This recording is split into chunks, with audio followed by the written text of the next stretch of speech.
T minus 30 seconds.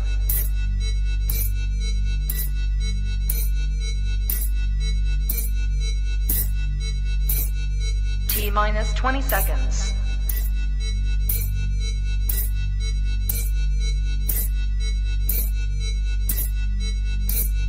Ten, 9, 8, 7, 6, 5, 4, 3, 2, 1, 0. The following program is rated TVMA for language. We want everyone to be able to enjoy the program, but sometimes things happen, and we may say things that may be offensive to some or non-conducive to others. So in other words, happens. Oops. Niggas coming.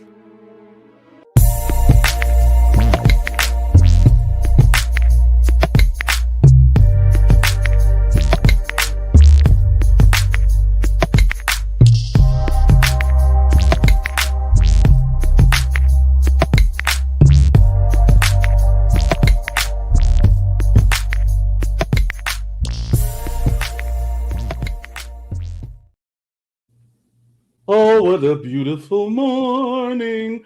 Oh, what a wonderful day. Hi, everyone.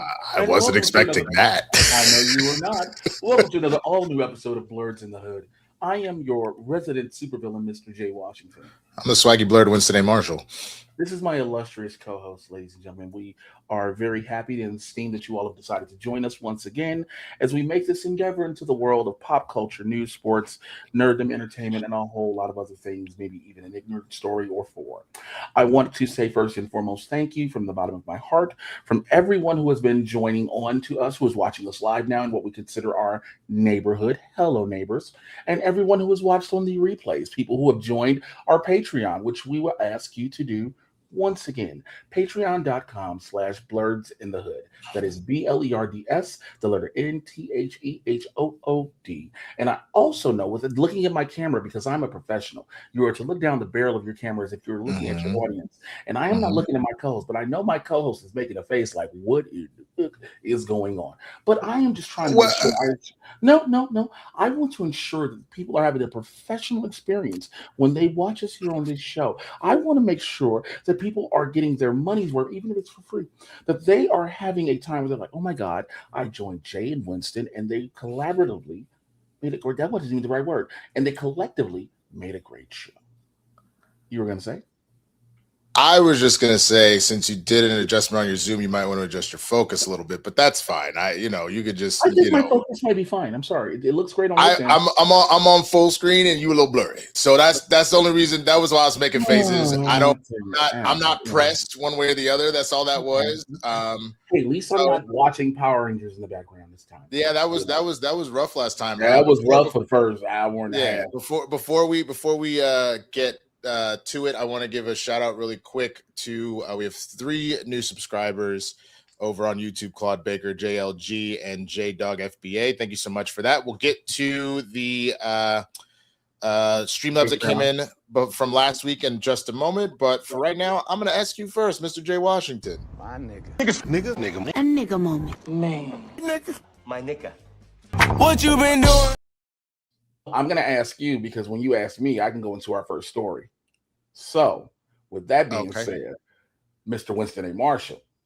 My nigga. Nigga. A nigga moment. Man. Nigga. My nigga. What you been doing? First of all, I gotta admit, this is gonna be kind of hilarious. Some people just tuned in was like, nigga, what you been doing? What is that? They're literally like, what the fuck is this? Yeah, no. Real quick, Norbell Ross. If you are watching on YouTube, the link is in the description of the episode. The link it to should the be in the description. I put it in there. And if not, it's very simple. Patreon.com/blerdsndahood. Very easy. Let me open up the YouTubes and double check my damn self. Let's see. Yep. It's in there. I just was saying, yep. I'm just doing that. Okay, that's fine. I'll do it while you're doing your story. I'll double check. No, I'm putting it in the chat right now. Okay, great. That also works. Thank you for that. So yeah, what have I been doing? I have been It is in there, by the way. It's under if you go down in the description, folks, where it says support the show and tip the Blerds, there's the Streamlabs link if you need the link for that, and there is the link for the Patreon directly underneath that. So it is there in the description. All right. What have I been doing, man? It was the last time I saw you guys, we were live. Since then, it was Kristen's birthday. That went really well. We went to a concert and hung out with some people on the day after. So that was cool. Spent Sunday just catching up on a lot of work, getting the Around the Neighborhood done for you guys. I'm glad you enjoyed it. We already have a Streamlab about it. We'll read that out in a minute. So just that, but I'll just be honest. I can't really get into specific details. It's been a rough week this week. I feel like it's been one shot across the bow after another. Some family stuff, some stuff that I have brought on to myself just for being an idiot. And then, you know, it's, as anybody that's been in the industry knows, I was on a veil for another commercial. Ironically, when a very bad piece of news was happening on Monday and my phone was on speaker, I saw the email pop up from my agent be like, "We're officially released. Sorry, on to the next one." And I'm just like, bro, this week just want to kick me swiftly in the nuts like as fucking Bobby Hill talking about, "I don't know you, that's my purse." So I'm just, I'm a little mentally and emotionally drained. I can't really get my mind off of the stuff that's got me fucked up right now. So I'm happy to be here so that we can, you know, connect with the neighborhood and chillax and you know, just talk some shit. But yeah, that's essentially what's going on with me, man. I'm looking forward to this NBA Finals for sure. I'll tell you that much. I think it's going to be good. We'll talk about that in a little bit too. But yeah, we will ask Jay one more time, MrJayWashington. My nigga. A nigga moment. Man. My nigga. What you been doing? Had a pretty fun, decent weekend. You know, picked up a couple of shows. Went out to San Diego on Saturday. Did a Don't Tell show out there at North Park. Super fun time doing that. I picked up something on Friday too. What the hell? Let me look at my schedule. I've been forgetting shows as soon as I do them. I'm like, oh yeah, I did that, and then I did that, and I picked up something Friday as well. But those were fun shows doing that. And then Sunday, hung out with some friends and went to a watch party for a certain show, which we will get into. I'll get to that in a second. For me personally, I've been on a sort of high, right? You know, and but in the midst of good things, I think the thing to really resonate with what Winston stated is that this industry as a whole that we're in, as far as like acting and things like that, is topsy-turvy right now. Now, granted, any opportunity that seems like you're gonna book a role is for those who don't know, you're like, man, extra money coming in. You never know how long that money's gonna go, and you don't know how many things it may be needed for. But you know, being released off of a veil, that, you know, really hits a thing. You can bring yourself into the thing. I don't know why you're just completely out of the studio altogether. I don't know if you know that. Oh no. Yeah, I didn't know if you knew that you were just completely out. There. No, I didn't. Yeah, there we go. Okay. But yeah, that you know, I get it. So it's like, I was talking to two of my buddies yesterday, both who are actors. One who's in a lot of commercials as well, the other who's been in a couple of TV shows, and just randomly made me ask, "Yo, have y'all been getting a lot of auditions?" They were like, "No, it's been slow." So everybody's kind of feeling it. It sucks. It really sucks. I understand how you feel. I've had some things happening where it's like, you know, I felt like you feel like you're on the cusp of doing things better financially or whatever the case may be, and then there's a shift and you don't know what's going to happen, and that does kind of hit you at a point, because you're like, uh-oh, are we gonna be okay? And you know, just trying to, you know, you try not to have to crash out about that. That's the big thing with that, but that goes without saying. My daughter, I talked to her this weekend for as long as she allows me to talk to her. That shouldn't be funny, but for some reason that's kind of funny. Oh, I mean, look, when people who realize, you know, having a preteen daughter, she's on her own schedule. And my daughter, she makes bracelets and she likes a lot of arts and crafts and she does things herself. And she told me she makes bracelets, and she was like, "Yeah, I made like 300 bracelets." And I'm like, No, you didn't. I'm thinking, look, girl, you exaggerating. My daughter sent me a picture of all 300 of them, bro, and they are amazing. I was like, hey, can you send your dad a couple? I'll pay for them. Do you know my daughter told me, first off, I don't feel like shipping anything out, number one. Then I asked her, I said, okay, well, if you're selling them, let me tell you how to set your prices and blah, blah, blah. She was like, I have my prices set already. I said, okay, but I can help you out with this. She said, you need to talk to my manager. Let me tell you something. Wow. I never in my life would ever have thought that my 12-year-old daughter would have told me I need to talk to her manager. Also, which gets even more crazier, my 12-year-old daughter, who is not in the industry, technically has a manager before I do. Ain't that about a bitch?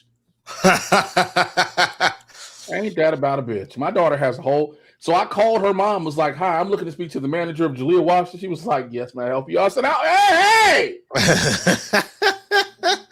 I'm kind of considered the financier of some of this shit, you know what I'm saying? But that's hilarious. You come on back. Yep, man. I'm coming back. Also, just real quick, apparently Russell Wilson has officially announced that he is retiring from the NFL. It was speculation before. We're not covering this story, so I just figured I'd say it real fast because I wanted to check on the game. But he has officially announced that he is retiring from the NFL and he is taking that CBS Sports job that he was in contract talks for. So, because that job is way more than his NFL contract will be. It's. I would say this. I think it's more from the standpoint of having a wake up call of like, I don't want to be a backup and or third string quarterback. Yeah, I don't want to go back up in the jersey. Yeah, backup team. I'm good. So let me, because this is also how you preserve your legacy. Honestly, is if you stick around,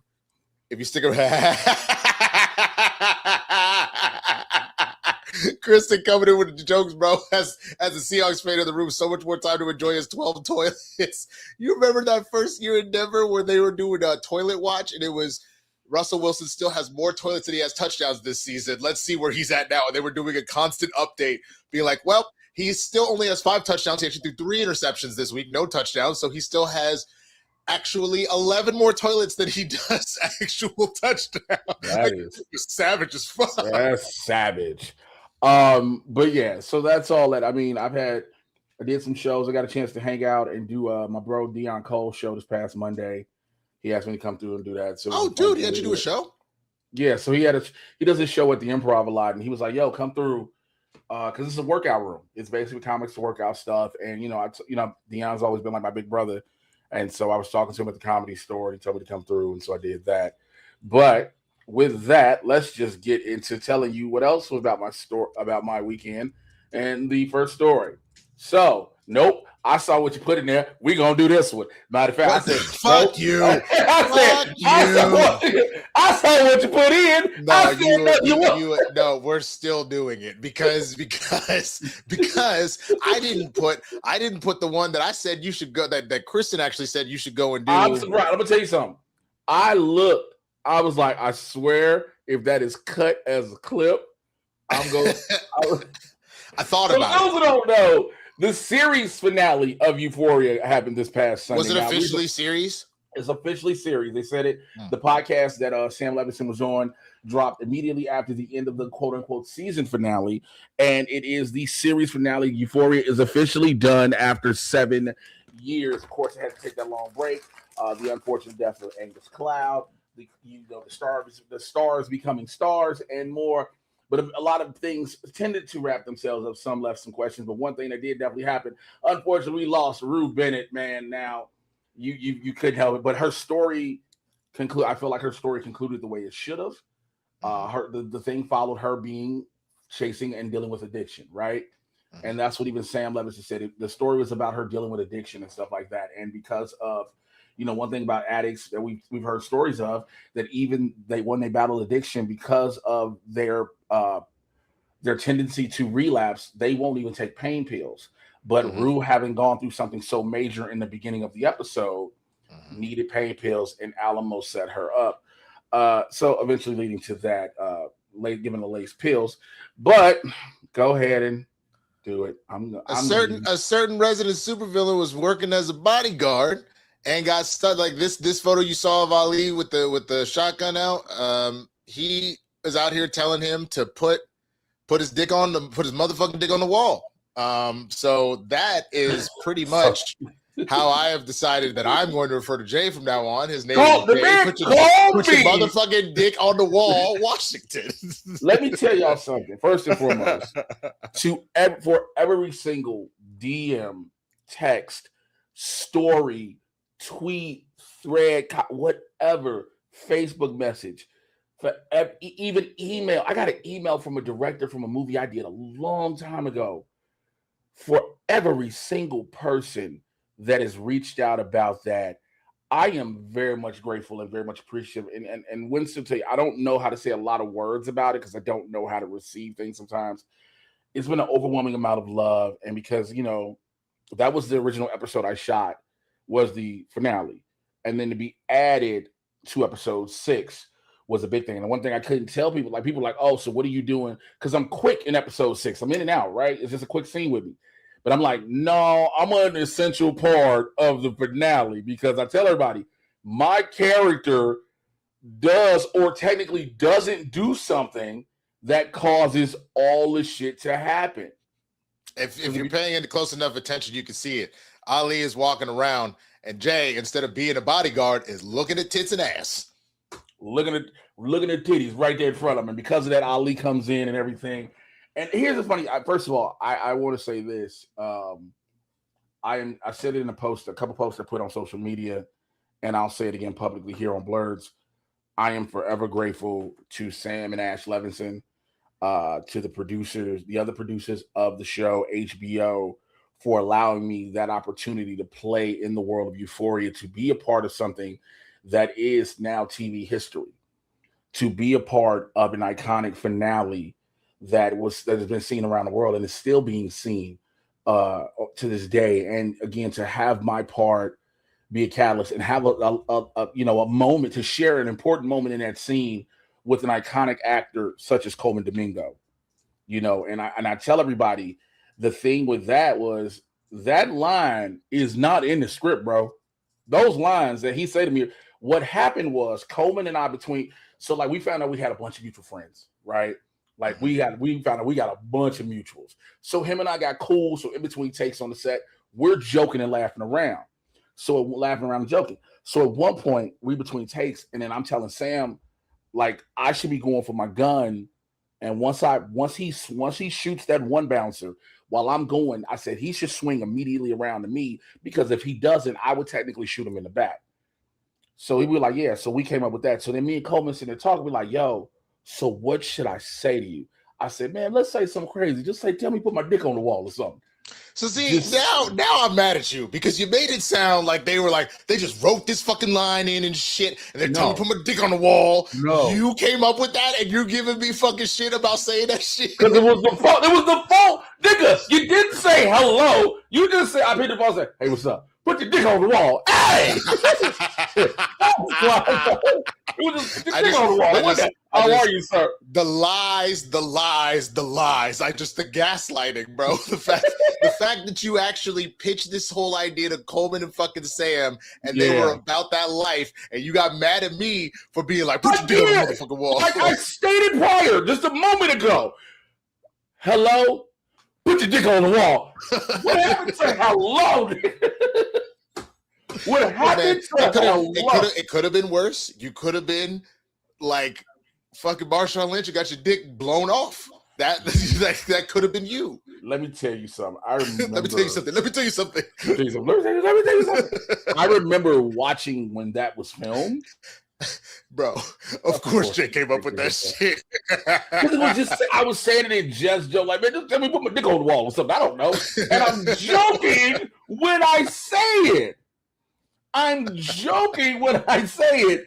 And so here's the thing. I've been literally just like, I am one of those actors start searching through social media to see what people are saying about it. When I tell you put your dick on the wall has become a thing, like Kobe saying that. And then I went and once somebody commented, I was like, yeah, man, I was there for 30 minutes with my dick on the wall. It's funny how that works, somebody commented back, was like, oh my God, it is you. Like, yeah. So It's funny how that works. How all of a sudden that just becomes a whole fucking thing, bro. Bro, it's so, like I said, it's so crazy. But I even commented on Adewale, who plays Alamo Brown, who's again phenomenal actor. Being honored to share that space with him, Daryl Gibson, Asante Black, Anna Van Patten, Alexa Demi, Sydney Sweeney, Rosalia, to be in that world with all of them, in that moment, what is a surreal thing. It's why one of the posts that I made on social media, I put the call sheet up because it's like, it's crazy. But Adewale posted something about it, and I posted, I put in his comments, I said, "Hey boss, my bad, I couldn't take him out, but I had my dick on the wall for like 30 minutes." he replied back in the comments, "I'll see you in hell, motherfucker." Yo, also, that's funny. You might have to make put your motherfucking dick on the wall. It's a I told y'all. Yo, I told him this when I saw that shit. I was like, you just need to put this in your set now, right? When you talk, like, if you decide to specifically talk about Euphoria, you can, but you can be like, yo, I'm Jay Washington. You might know me as the motherfucker that had to put this dick on the wall. Let me explain. Like, you just like. Well, it's this thing about, like, I don't know how many people want to buy dick on the wall T-shirts. That's the crazy part. Like, that is a wild statement. That is a you wild statement. Like, yeah. Hey man, I'm out here selling put your dick on the wall stickers. Bro, the only thing funnier is if it says put your motherfucking dick on the wall and it's you like this, just. But I'm gonna tell you real quick, man, and then we can move on to the next story. The funny part, like I said, the show being over, people having their thoughts, their opinions, and watching people make think pieces. Oh, that show is terrible, and everybody keep being like, "Oh, he just tried to be Quentin Tarantino." I'm like, Tarantino's not the only one that does westerns and shootouts. What do y'all? Right. I'm like, y'all just say shit. That's silly. I would say that, like, personally for me, you being in there gave it a solid boost. It wasn't my favorite of the seasons just because of the emotional pull that those first two did, especially the second season where Zendaya clearly won that Emmy from running from, like, the cops and her family and all of her people for an entire fucking episode while she was in a drugged craze. Like, I just have such a connection to that stuff in particular that I was like, oh shit. But that being said, I did like the season. But I think like a lot of us have felt sometimes with other shows, it can be so hard to stick the landing. And this was such a shift tonally that like, while I enjoyed it, I just enjoyed it for it being something different, if that makes sense. But also, yeah, and I agree. And I also say this to everybody, a lot of people. People keep going. Bro, that's the name of your next stand-up special. Jay Washington puts his dick on the wall. Bro. Nigga, no. Oh shit.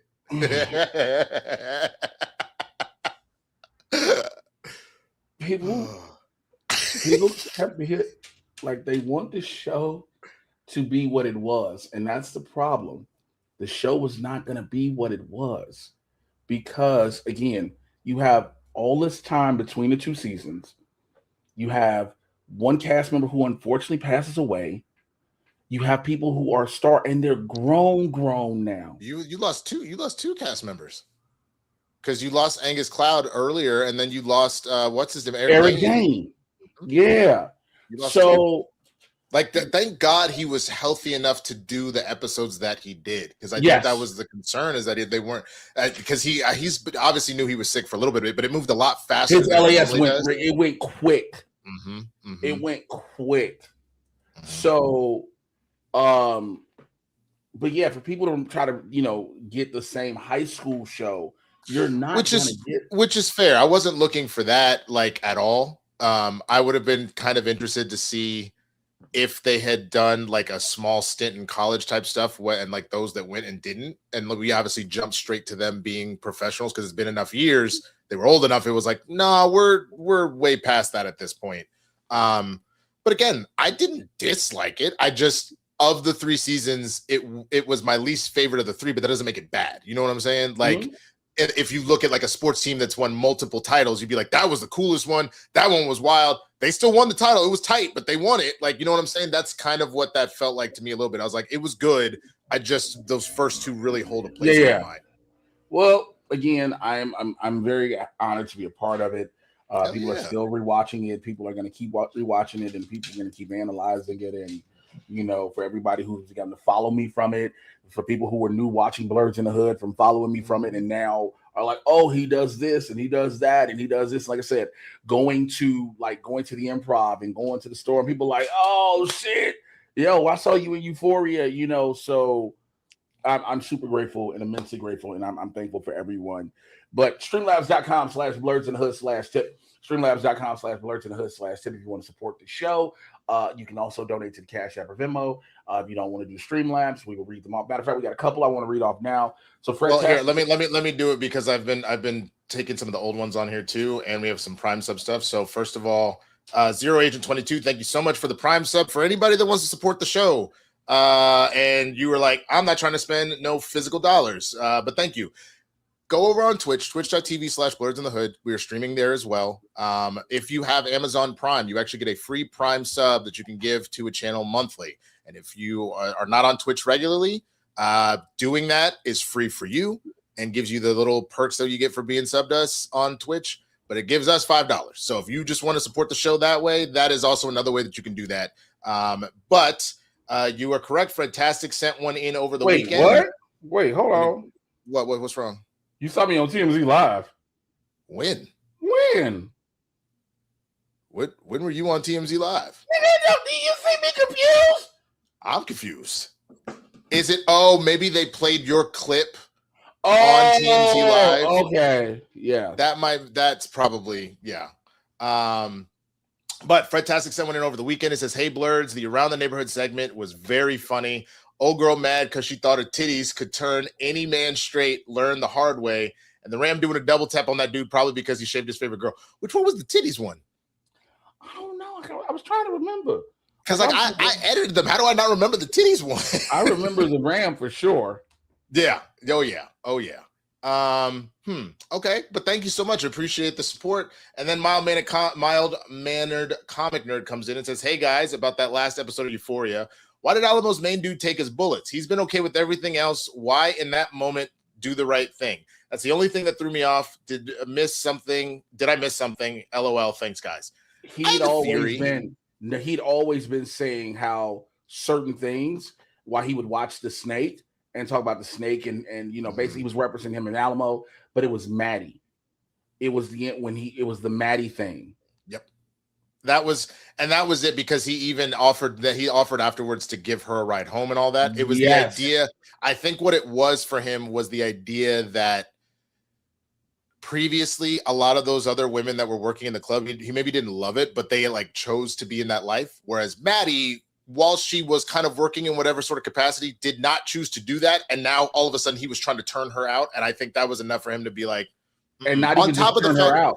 He was going to use her as a human shield. That too. And I think, well, he already had the gun at that point. So it wasn't even that element of the human shield, but I think it's both the turning out. And if you throw in the fact that he clearly did not like how the Rue shit went down.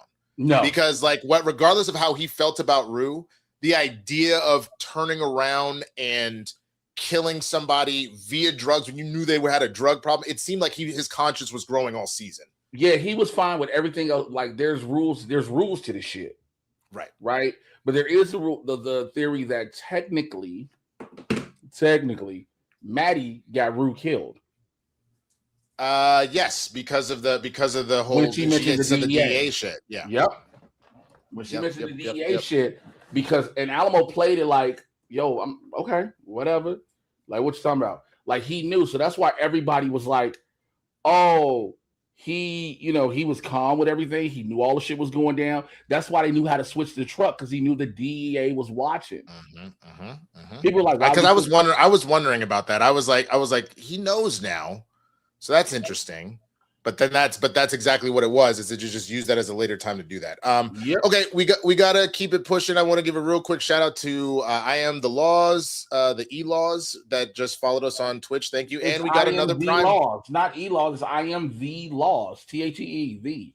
Oh, okay, like the Stallion type shit. Okay, got it. I just thought maybe it was anyway. Doesn't matter.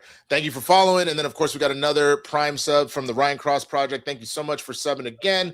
Got to give it to Jay. Bro went from having some serious chicken to putting his dick on the wall. Progress is progress, I guess. Nothing but love, Jay. I'm really proud of you, bro.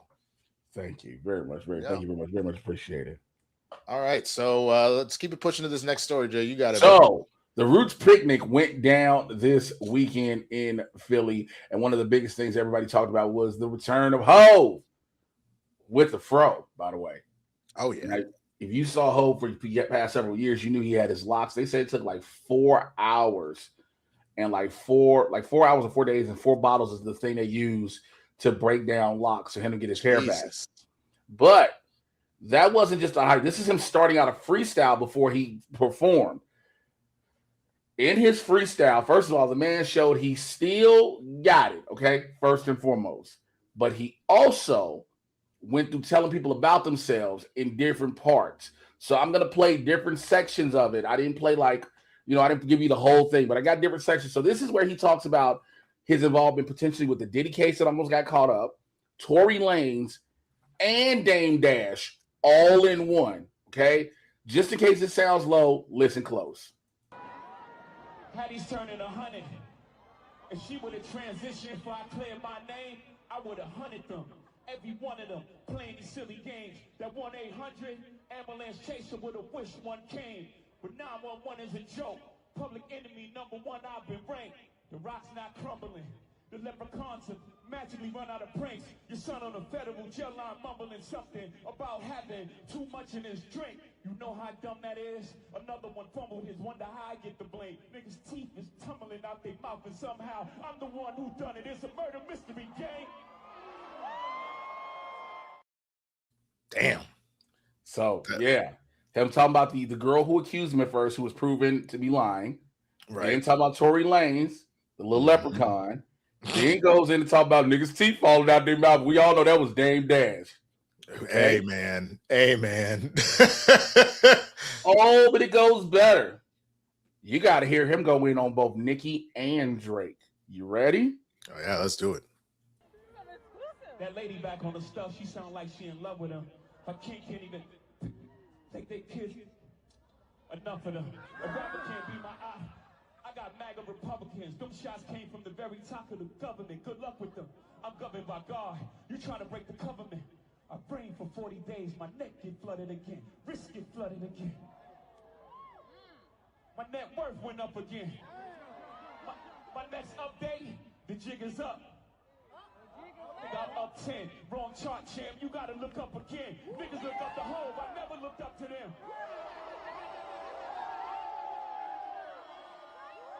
Got your publishing gangster, go talk tough to them. Don't talk success to me, you niggas is workers. In perpetuity is how your contract is worded. Don't make me go man. Bro, I look, for those that don't know what the Nicki thing, some people thought, oh no, he forgot what he was doing. No, what it is that Nicki has been doing, allegedly, she's been doing so many drugs that when you see her try to freestyle at shows that she's at, she cannot remember her lyrics. She doesn't know where she is, and she starts stuttering and then just goes around. So he legitimately was actively making fun of her doing that. I gotta give him credit, bro. Hov, there's a reason why they say Hov is the GOAT, bro. Like, it's because of shit like the fact that he's still doing this in his 50s is crazy. That man said a rapper can't be my eye. The jig is up, nigga. I'm up 10. He said, wrong chart, champ. You got to look again. Niggas look up to Hov. I never looked up to them. Them crackers got your publishing checks. Go talk tough to them. God damn, dude. Don't talk success to me. You niggas is workers. But, dude, there's one more. This one, I need y'all to listen closely. I've been trying to make sure the volume raised up. This is best I can get it, but listen closely. This is him going in on Ye. Heard of a wonder king? My children is some of them. Have you niggas no shame? Y'all trying to get under skin? I really get under skin as unharmed player. Y'all thugs with y'all thumbs again. Everybody think they're the ones insane. You're no maniac. Watch y'all saniac in my presence, nigga, shrink. I need a new therapist. This shit is not working. I'm truly on the brink. Y'all better not encourage him. Y'all don't want me to think these thoughts that I think. That nut-ass nigga still stuttering. That chatty patty down on his luck again. Quest introducing me to Jaguar. I don't know why I still fuck with him.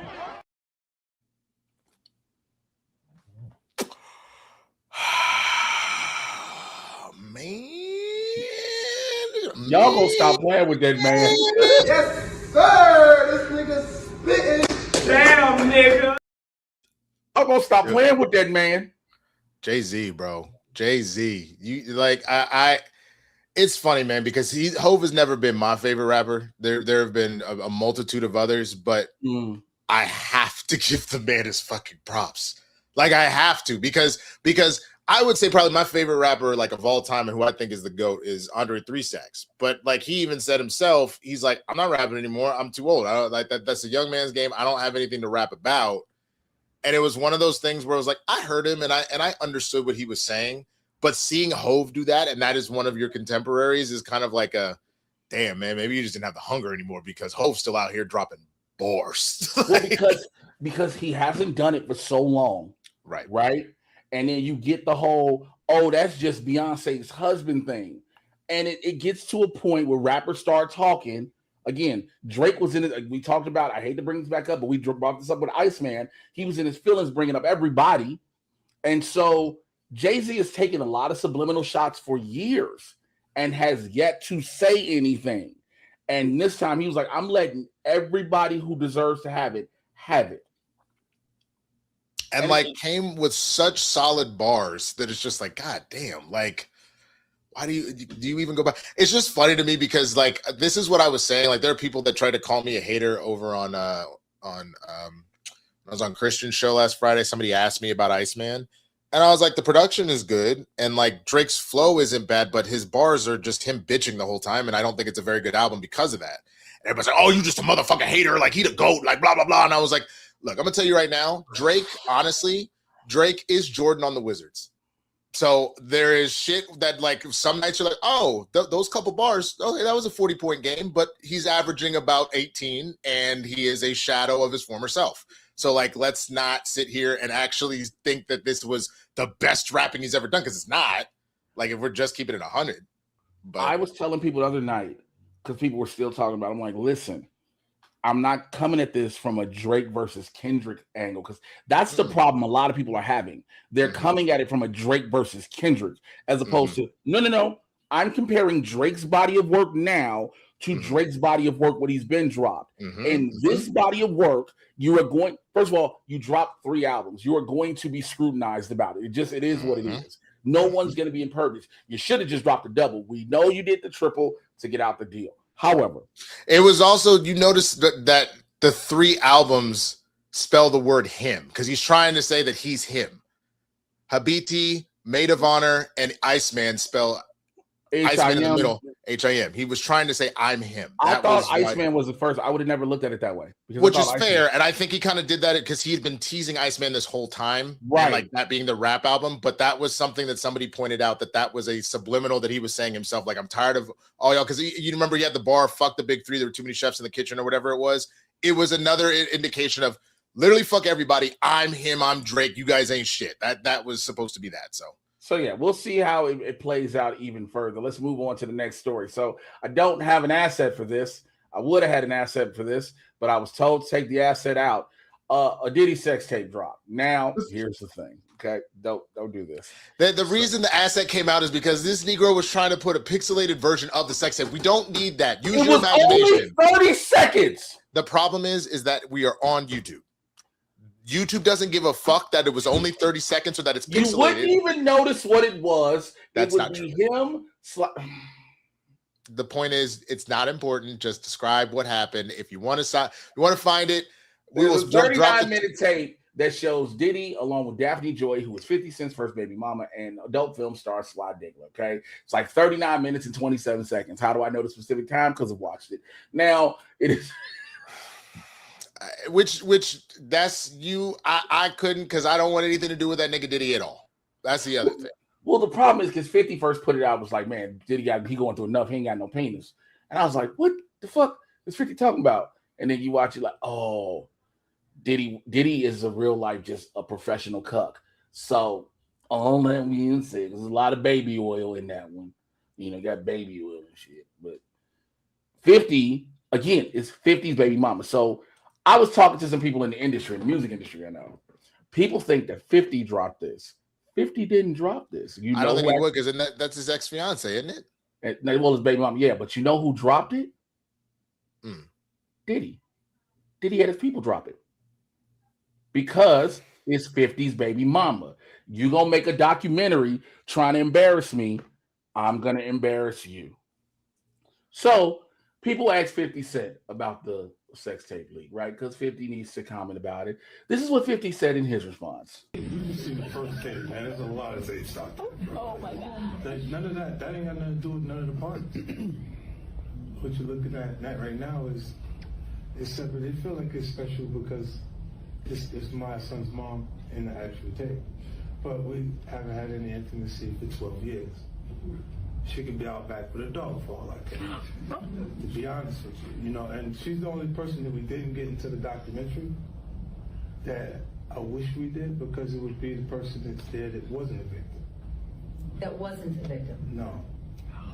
See, when you think of women, we go women empowerment and for women, but let's not forget that there's some hoes. Right? And predators. No, let's just realize that that's there. Now, this exists. So there's people that are there and they're looking for these things. Like, they look for that. So she's just getting what she actually would. If you met it at the present moment, check out the OnlyFans, man. It's up 85%. It's up 85%. Well, let's talk about currently works, so she's achieving what she's after. Trust me. I just want to say about Daphne that we did reach out to Daphne. She was not in the film for her. That was her own choice to not be in this film. Dude, I'm gonna tell you, I've never really seen 50 flat-footed. That man was hurt. like that did he clearly got under his skin, because yeah, he's just like spitting facts according to how he feels about it and whatnot, right, and all that. But you could just tell by the tone, because every other time he is like striking back at somebody else, he kind of has a half laugh, half smirk. This whole time he was like, yeah, man, whatever, she a hoe. She out here, the OnlyFans up. Like, he said, let's not forget, there's hoes. That sounded like a hurt man that was upset, even if he doesn't fuck with her anymore. I think just the nature of that was clearly a shot to get under his skin. You know what I'm saying? You got your baby mama getting smutted out. Here you go. And 50's response being, so to put it in a personal perspective, okay? If it were Don't. I already know where you're going. Don't do it. Don't do it. Do not do it. It took me a second, and all of a sudden my brain was like, I know what you're about to say. Don't do it. Just don't even. You don't need to. You don't. Okay. We understand. Okay. You don't. I'm just saying. I'm gonna say her OEP is up 87% now. So she got the boot. That's what 50 kind of means at the back end. Was like, well, she got what she wanted out of it. It's similar to how Kris Jenner took the Kim K. Ray J tape. Instead of saying we're going to be ashamed of this, we're going to embrace and run with this. And it made the Kardashian legacy post Robert Kardashian. Yeah. You get what I'm saying? So they created, honestly, a bigger empire than Robert Kardashian did. Yeah. But I do agree that 50 is hurt. I do agree. You could just hear it in his voice. Like, that's the thing. Like, just watching that, I was like, oh man, this is clearly fucking with him. So, but anyway, Streamlabs.com/blerds-in-the-hood/tip. Streamlabs.com/blerds-in-the-hood/tip. If you'd like to support the show, get a question in, all that stuff. You can also use our Venmos or Cash Apps. All of that is in the description if you need a link to it directly. Thank you so much to everybody that has supported so far. But let's go to our next story, which has already started for today. The NBA Finals had just started. We just got to halftime. The Spurs are up 55-48, and the thing that ended up happening in the first quarter, Jalen Brunson ended up having to go to the locker room for his knee. Something happened with his knee, and they put him in a brace. I think he is back playing. I haven't brought the game up because I don't want to mess up my internet. But he was carted off or carried off and put in a knee brace. So I was going to ask you, because I'm curious what your thoughts are one way or the other, and this may automatically change your thoughts on this. How many games do you see this going, and who do you think is winning the whole thing? So everybody in the neighborhood has been saying he's been back, so he's good. Okay. This first game is in San Antonio, right? Yes. San Antonio had the better record, I believe. 6. I give it 6. You think 6, and who wins? I give it. So we've talked about this last week. I want New York to win, but I'm afraid of what happens if New York wins. Oh, I'm not afraid of it. I welcome it, but I just that's what I mean. The video, first of all, gonna be some of the greatest shit in the world. It'll be hilarious. I wish I had spare money. I would just go to New York just so I could be around to see what happens. But here's my thing. My heart is pulling for the Knicks, especially because as a Mavs fan, we don't fuck with the Spurs. There's that interstate rivalry that had happened in like Dirk and Tim Duncan's prime, where we would get the best of them every now and again, but they would ultimately finish the job and get chips. And we went to 2 finals and we could only pull off one of them. So there's this kind of hate for the Spurs intrinsically built in. However, just looking at the matchups and knowing that the greatest player in the world is on the Spurs, I think the Spurs take it in 7. The greatest player. You mean the current best player in the world? Yeah, he is. Who, Wemby? Yeah.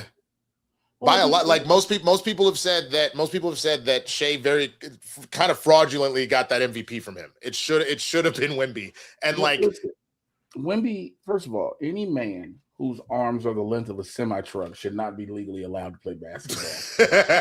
That's the thing that's crazy, man, because was it here or was it with Roka where someone asked the question, would you rather have 5 Wembys, like they're clones, so they're all equally skilled, tall, all that kind of stuff, 5 Wembys or 5 Michael Jordans? Who's winning that? Now I was like, tenacity and the fact that he's the GOAT in Michael makes me want to say Michael, but when you see how absurdly long Wemby's arms are, and he can be in the middle of the paint and block you almost at the top of the key, I'm kind of like, I don't want to see 5 Wembys linked together doing a We Are the World with their arms.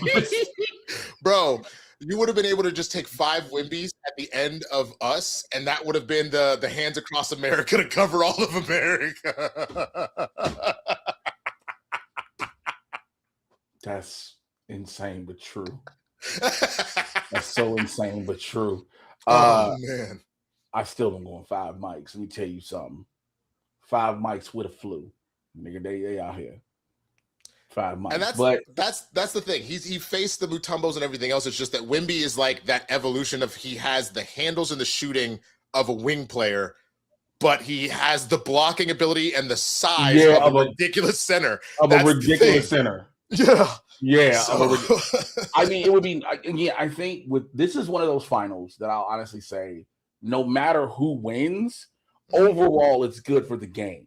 I agree with that. If New York does, considering they haven't had a title since the 70s, 99, they haven't been to the final since 99. They haven't been since 99. That's huge because Lord knows the Knicks have been trying. I'll tell you this more than anything. In my heart, I want this for Spike. I really do.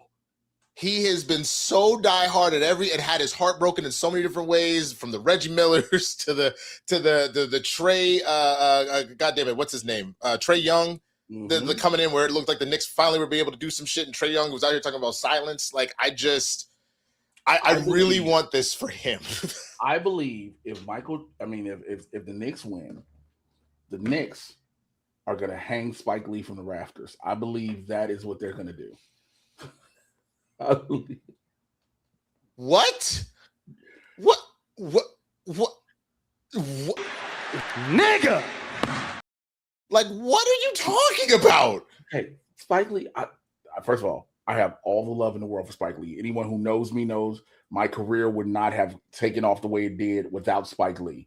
Of course. Immensely grateful, always grateful. Spike Lee is such a staple and icon when connecting to the Knicks that they're gonna put like a backpack on him and hang him in the rafters with the banners. And he's just gonna be up there for a minute and just be like, this is what it feels like. Then they're gonna let him down. But you gonna hang Spike in. It's just no, shouldn't say mentioning a black man, let alone I realized that famous too. black man that you're gonna hang him in the rafters. You could have said it any other way. You could have said they're gonna retire Spike's puffer jacket. You're right. They're gonna put his puffer jacket up there when they put the banner up. Next story. You thought about it and it just sounds horrible, right? Well, there have been 2 blockbuster trades in the NFL. Myles Garrett has been traded from the Cleveland Browns to the Los Angeles Rams for Jared Verse and 3 picks, a first next year, a second the year after, and a third the year after that. And A.J. Brown has finally been traded and released from the Eagles. And now that's a sound from Cleveland from our who's out here producer Matt Thomas. He definitely, bro. What killed me is he definitely texts. He's like, "Fuck my life. This is some bullshit." Like he was upset, and he's like, "Now I know how you feel." I was like, "No, you don't. No. This isn't like Luka for a number of reasons. The main one being Myles wanted out. He's been wanting out of the team. Myles either wanted them to figure it out, which he was very patient with, and they couldn't, or he wanted out so he has a real opportunity to go win a chip.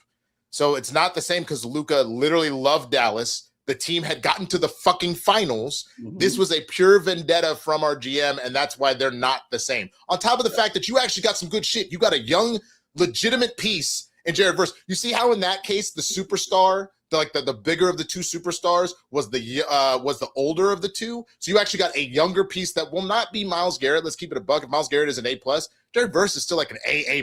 Like he's gonna dominate for years. He's just not going to be Myles. But then you also got 3 fucking picks. So like, fuck all that. We are not the same, goddammit. Currently, if you want to go send your sympathies to Matt somewhere, add it to the roast jokes. Add it to the roast jokes. How about that? Add it to the or if you're in the Cleveland area, go find your nearest Snow Bunny gathering and watch him there at a bar. Oh my god! Oh my god!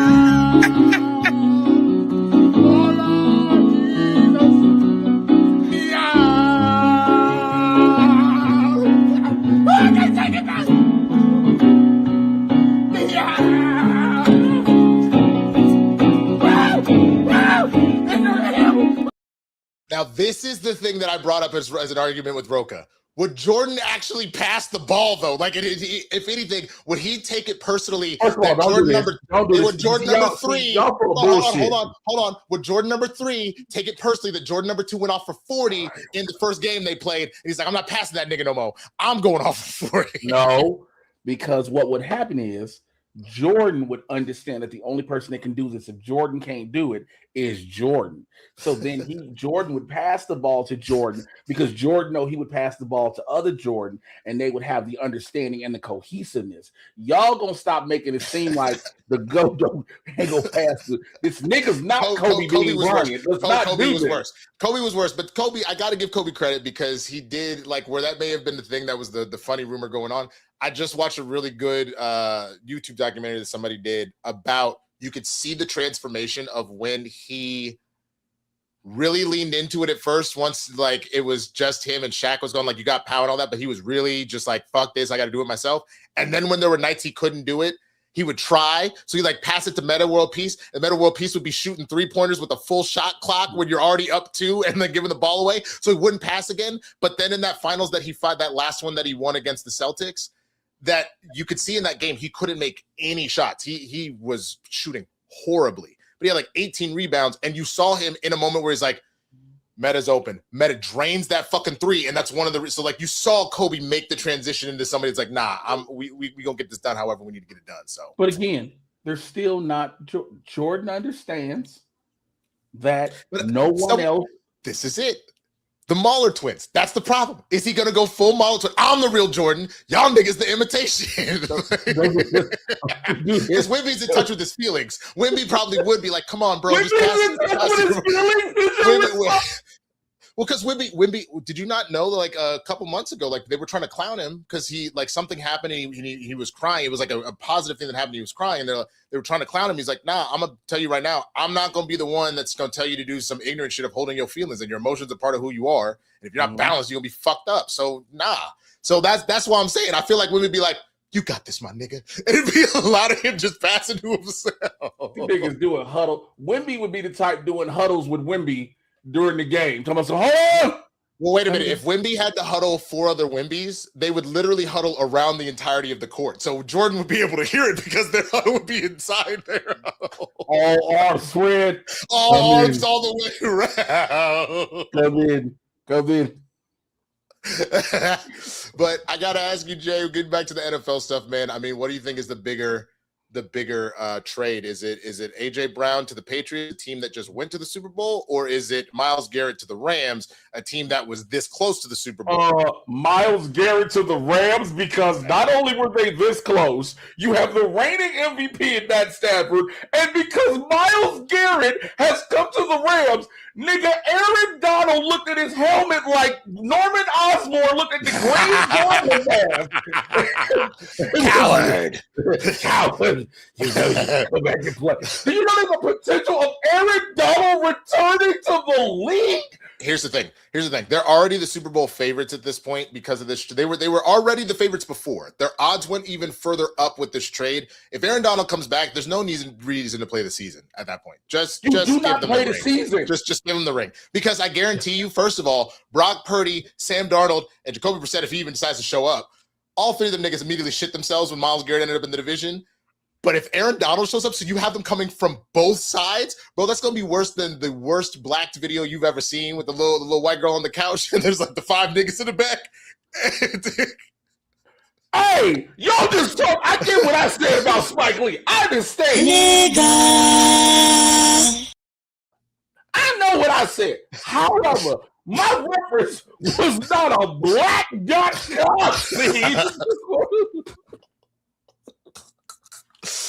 Our last little bit of sports news we got to talk about, man. We got this video from Rich Paul talking about how he's been trying to advise athletes. Listen to this. I got guys 22 making $200 million over the next 4 or 5 years. I got several of those guys, right? And by the way, but the reality of it is, I'm constantly telling them that's not a lot of money based upon where you're starting, because you're starting from zero. Right, so how do we understand how to compound that? Because they're done at 33. Everyone's not going to play to their 40. They're done when they're 33. That money's taxed. You know, they're paying a 55, 51% tax. Not to mention, jeans today, the ones they want that they're buying in excess, which they probably don't really need that, cost $2,000. It's not the same. His jeans cost $25. It's a difference. And so it's all relative. No athlete can afford to fly private all the time. Yet we see so many athletes on their Instagram flying private. I fly Delta. I cannot afford to fly private. And that's okay with me. You know what? And I'll sit in the Comfort Plus as well. Comfort Plus? Yeah, because I'm just trying to get where I'm trying to go to make the money. I'm not trying to spend the money. You know, I'm trying to get there, you know. And the times I do fly private, you will never see it on Instagram because it's not for show. So first off, before you say anything, do me a favor. Because I want people to understand the exact symbolism of who just spoke. Tell them who this is. Rich Paul? Yeah, please. For those who don't know who Rich Paul is. I mean, if I remember correctly, isn't that LeBron's one of his best friend? And agent. Well, he is, yes, but he is the, if I'm not mistaken, he at this point is the top agent of sports agent in the league. The only person I think that might have him beat right now is the same one. Is engaged to Adele. Here's what I'm trying to get people to understand. Yeah, with Adele, yeah, I forgot. Here's what I'm trying to get people to understand. This is a dude, as an agent, you get a percentage of your client's money, right? Right. For the deals you broker. Right. Rich Paul has bread, but he's telling you, I live as if I'm basic check to check. But that's how you stack your money. I give him credit because there's a couple things that I would say that's, I think two things can be true at once because people were clowning him for some of the stuff he said in there. I think the only thing that you might say, maybe he could have chose his words better, is the idea of saying 200 million ain't that much. That's a wild statement. Jesus, but Christ. I'm sorry. It is Hey, what? Real quick, I need you to. Sorry to interrupt. My apologies. I need you to go to our private chat, and then we both have to collectively fire Dwayne right now.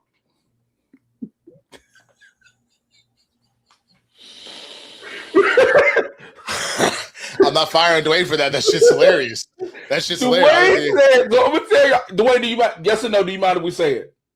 Because it's fucking hilarious. We'll know it. Go All ahead. right. Yep. Dwayne put it on private chat. Nah, his biggest flex is being engaged to the only ancestor who proves nobody. And Dwayne then corrected himself. I was wrong. There's actually two. Haley Williams is the other one. Yep. But I will say this. My favorite sports documentary outside of OJ Made in America and The Last Dance is the 30 for 30 Broke. And it goes through the idea of you get these athletes who have these multi-million-dollar contracts, how typically within 5 years of retiring are broke. They have lost all of their money, whether it be from bad business deals, taking care of too many family members, or doing too many handouts, spending money too much because they're keeping up with the Joneses. Like, AJ Brown got that new diamond necklace, so I had to get one with even more diamonds on it and shit. That level of information that he's giving in this, I think, is 100% spot on, and he deserves kudos for that. It's just the idea of saying 200 million ain't that much money. That's insane. That's genuinely an insane statement. But I think the way I would have positioned this is that $200 million does not go as long as you think it does if you're not careful. Well, yes, but at the same time, I would rather be real. So for me, I agree with you. I still would rather be real. People are going to hear $200 million, right? He said it the way he needed to be said. When you are in this position in which you're in, number one, you're not getting 200 mil at once, right? You're, first of all, you're 50% taxed off the state in which you're in. Your representatives are getting percentages off of you off jump. So when it all breaks down, out of all of your money, you might leave with 30 to 40%. I understand that. So hold on, because this is what I want. This is what I wanted to check real quick. So just for reference, if you took $10 million and put it in a high yield, which right now the high yield is at 4.3, you're making $430,000 a year for money that's literally not moving. So what I mean by that is I understand the lifestyle that they're living, and that's part of where the things he said, like you don't need 20 pairs of $2,000 jeans. Right, that's what I'm saying. All that shit is correct. It's one of those things specifically about the way that which is why I said two things can be true at once. I don't think the message is wrong. I think I understand why people got a little bit out of shape for it. I think we need to be able to read through the lines, but we also got to understand media literacy is gone. Nobody has that shit anymore. You know what I'm saying? Man, don't get me started on how bad media literacy is, because if people need to start, listen, I know what we're talking about in this regard, but also I want to say this on this show, in this podcast, that I've been saying on social media for the past 3 fucking weeks. When it comes to television shows and movies, can you all please, for the love of God, put your fucking phone down? Put your phone down. The reason being, a lot of you all come on social media asking questions saying you don't understand about this, that, and the third, and it was already explained. Or there was a moment where it was explained maybe visually. It was like someone made an eye contact with somebody or whatever. Yes. Like the idea of like, how do they know to do whatever? Because they made eye contact and look, but you were looking at your phone, so you didn't see them actually look at each other, and that was the understood thing. So I agree with, man. But yeah, again, I think when you're talking about, I agree. When you say you put this money in a high yield interest account and you don't touch it, that is having someone that has somebody on their team that says, hey, so for this year, hypothetically, you're going to bring in 20 mil, right? You only get to play with 10 mil this year. Now, you only get to play with 10 mil gross. So now you got to say, when you tell somebody that, that's not 10 mil net, because you don't have 10 mil net. You got about maybe 6 to 7 mil, if that. Which is why, to that point, though, and this is kind of what he's saying about you don't need to fly private, you don't need to get all those genes. You got 6. Great. Put $1 million in that thing, and each year you put $1 million. If your contract gets bigger, put more than that. Like we were all, at least those of us that had parents that told us that, were saying, provided you got that money, man, you need to be putting like 20% of that check the fuck away, not only for rainy days, but for the future. So like, that's what I'm saying. No, and I that's what I'm saying. I'm with you on that too. It's just the again, we're talking about wording, and I think wording plays a factor too when it comes to different lifestyles a person came up in. You were fortunate enough to have that lifestyle in the environment in which someone said that to me. Yeah, no, they said it to you that way, like, hey, this is what you need to do. But you get a lot of these young boys who just come in, for all intents and purposes, out the hood, and now they're just influx with cash. I think honestly, my only thing was just it's just in the wording, and that's it, because otherwise that sounds like a perfect speech in my mind. If it had been something along like 200 mil is not as much money as you think it is if you're not careful. You say something like that, anybody goes, oh, $200 million. I said, if you're not careful. Did you not hear my caveat at the end of that shit? Because like that's the thing. There's no reason that 200 million should not like be generational changing wealth for somebody. And I get what you're saying, because the other part of it that was not really included in what he's talking about, it's been what, 5 or 6 years since nil deals started. So these kids have been getting money before they got those contracts in the NFL and the NBA. You know what I'm saying? So they already had about 5 or 6 mil coming out of college to then get the 200 mil they might make in a lifetime in their professional career. So that's the only thing. But I thought overall it was sound advice. I think that's exactly what we need to be telling these athletes, man, because it's sad when you hear that they went broke. Agreed. Let's keep it moving, man. Streamlabs.com/blerdsndahood/tip. Streamlabs.com/blerdsndahood/tip. Joseph Ashley writes in, thank you so much for the support. He says, X-Men 97 Season 2 has 8 black characters. Yes, I'm including Apocalypse. If we go by an old video from Dwayne McDuffie's words, it's considered a black show. Go Knicks. Well, I guess that's fair. Yeah, if 8 of the characters, yeah, that's respect. Boy, I can't wait to see again. X-Men is gone woke, which is hilarious to me. It's like, again, so you just never understood the X-Men. Never understood. But again, media literacy is dead. Like, media literacy is dead, man. All right, we didn't want to talk too much politics, but we do need to talk. If I can say this, because I wanted to say, I didn't even want to say it to you when we talked earlier. There's a major story that just happened that is upsetting, and I won't go in full detail. If you know what I'm talking about, you know what I'm talking about. I have no idea. The Rich Chow, Carmelo Anthony thing, the verdict that came out. You just Dwayne might put it in the chat, but there's so much going on that normally we would go on that, and that would have been the beginning of the show. We'd have probably been an hour in on their subject. So for people who may ask later, why aren't we talking about this one certain thing? It's because that verdict was very frustrating and upsetting, and it lends itself to a lot of feelings. There are certain things that are happening politically that we always typically do talk about here on the show, and this is one of those times I felt like this is too much for even the two of us to talk about right now. I feel like this is too much for us to talk about right now. When you find it, you'll know what I'm talking about. You said Carmelo Anthony? Yeah, his name's Car. But also look up Rich Chow. I forgot. Carmelo Anthony was the name of. Okay. Yeah.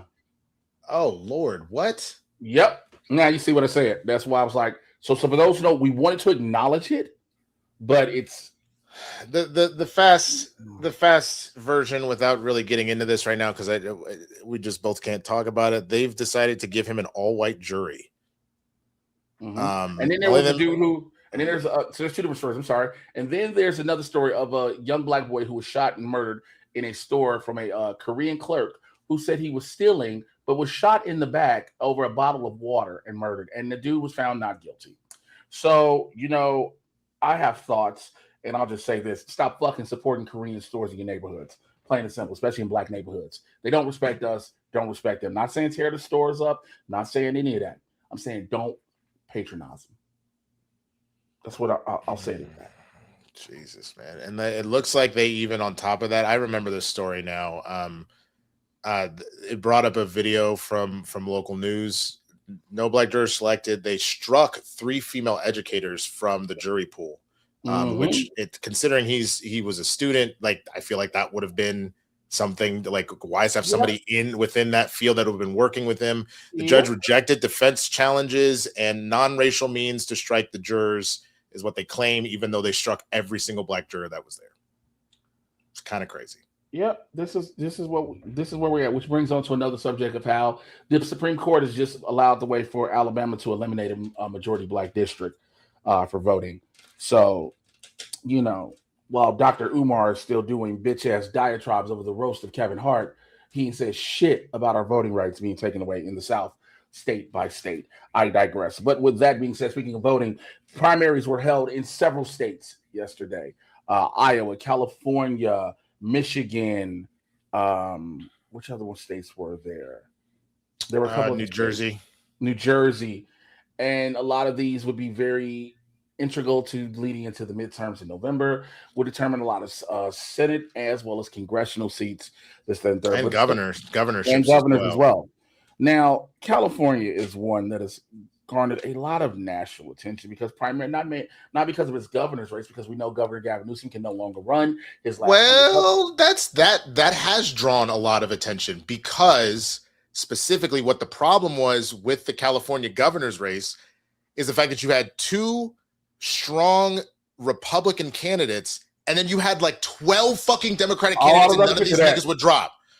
So you ended up in a scenario where there was a genuine concern that we were going to see the way that California works. It is a no party primary. So whatever top two candidates, they move on to the actual general election, and the rest are dropped off. So the concern was you were going to end up with 2 Republican candidates, and both of them are fucking insane. As of the results right now, as they are, it's still too early to call, but it looks like it will end up being Steve Hilton and Xavier Becerra going for it, which sucks just in the sense that Hilton is definitely the crazy one. He is also the Trump endorsed candidate, and Becerra is just so status quo ass, ridiculous ass shit. Most people, as weird as it sounds, were pulling for Tom Steyer. It's weird because he's a billionaire, but this man puts his money where his mouth is and actually gives a fuck about a number of things. He actually supports the wealth tax out here, which Becerra does not. So like there's this all this other shit that it was like Steyer looked a lot like the way we see Mark Cuban move, like how Cuban did cost plus drugs and shit, where he actually is doing good things with his money. So it does look like it's going to be Becerra and Hilton out here running for governor in November. That wasn't the main thing I wanted to bring up, my brother. I know which one you wanted to talk about. I'm going to let you have it. Discussion has been the Los Angeles race for mayor. Excuse me. Incumbent Mayor Karen Bass is seeking her second term, and again, just like Winston said with governor, how there were over 12 different candidates who decided to throw their hat into the race, and about 9 of them knew they had no fucking shot. The same applied to mayor of the city of Los Angeles. Now, here's another thing for those who are unaware. Every city that surrounds Los Angeles is not included within Los Angeles. There are unincorporated townships, right? There's Los Angeles, the city. There's LA County. And then there's the suburbs around. The biggest thing, again, incumbent Mayor Karen Bass, a lot of people have really been against her because of her, what they deem as her response to the Palisades fires 2 years ago, when a lot of people just needed somebody to fucking blame. Let's just say that part. You had Nithya Raman, who was one of the grassroots. She was a former, I believe she was an assemblywoman, if I'm not mistaken. I believe so. She was an assemblywoman who was running. Who I was she was a city council member. City councilwoman, excuse me. She was a city councilwoman who was running for mayor. And then out of no fucking where, you had failed reality TV personality. I refuse to say the word star when I mention him. Failed reality TV personality Spencer Pratt from the show The Hills. Now, Spencer Pratt's whole reason for running is because he said the mayor let his house burn down in the Pacific Palisades during the fire and did nothing about it. Well, here's the issue. It has been proven that Spencer Pratt, because he's a fucking moron, him and his wife blew all of his money back into like 2012 because they thought the Mayan prophecy of the end of the world was going to come true. He blew all his money, gave money away, bought crystals and all this shit. Henceforth, one of the things he did not have with his home was fire insurance. So when his house burned down, he was fucked. And he wanted to blame someone else than himself. You know, sort of the thing mediocre white men tend to do on a regular basis. So he jumps into the race. Now, most people can have an idea what they want to do, have a plan, and they can just say certain things and make it sound nice. But every time someone asks Spencer Pratt what was his plan for the city, this motherfucker has not one at all. You know what his campaign ads were? All AI-generated videos. Dude, did you see that one asshole that the content creator that was like, oh, I did this as a joke, but it really just became a free ad for fucking Spencer Pratt, where it was yes, like, host for Spencer Pratt. Yeah. Like, yeah. Fucking pissing me off, bro. So here's the issue.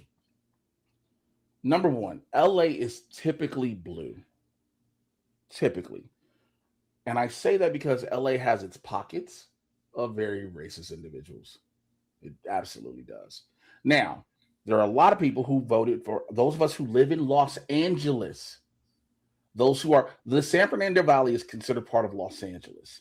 So we vote for the LA mayor. There are people who are not part of Los Angeles who do not vote for the LA mayor.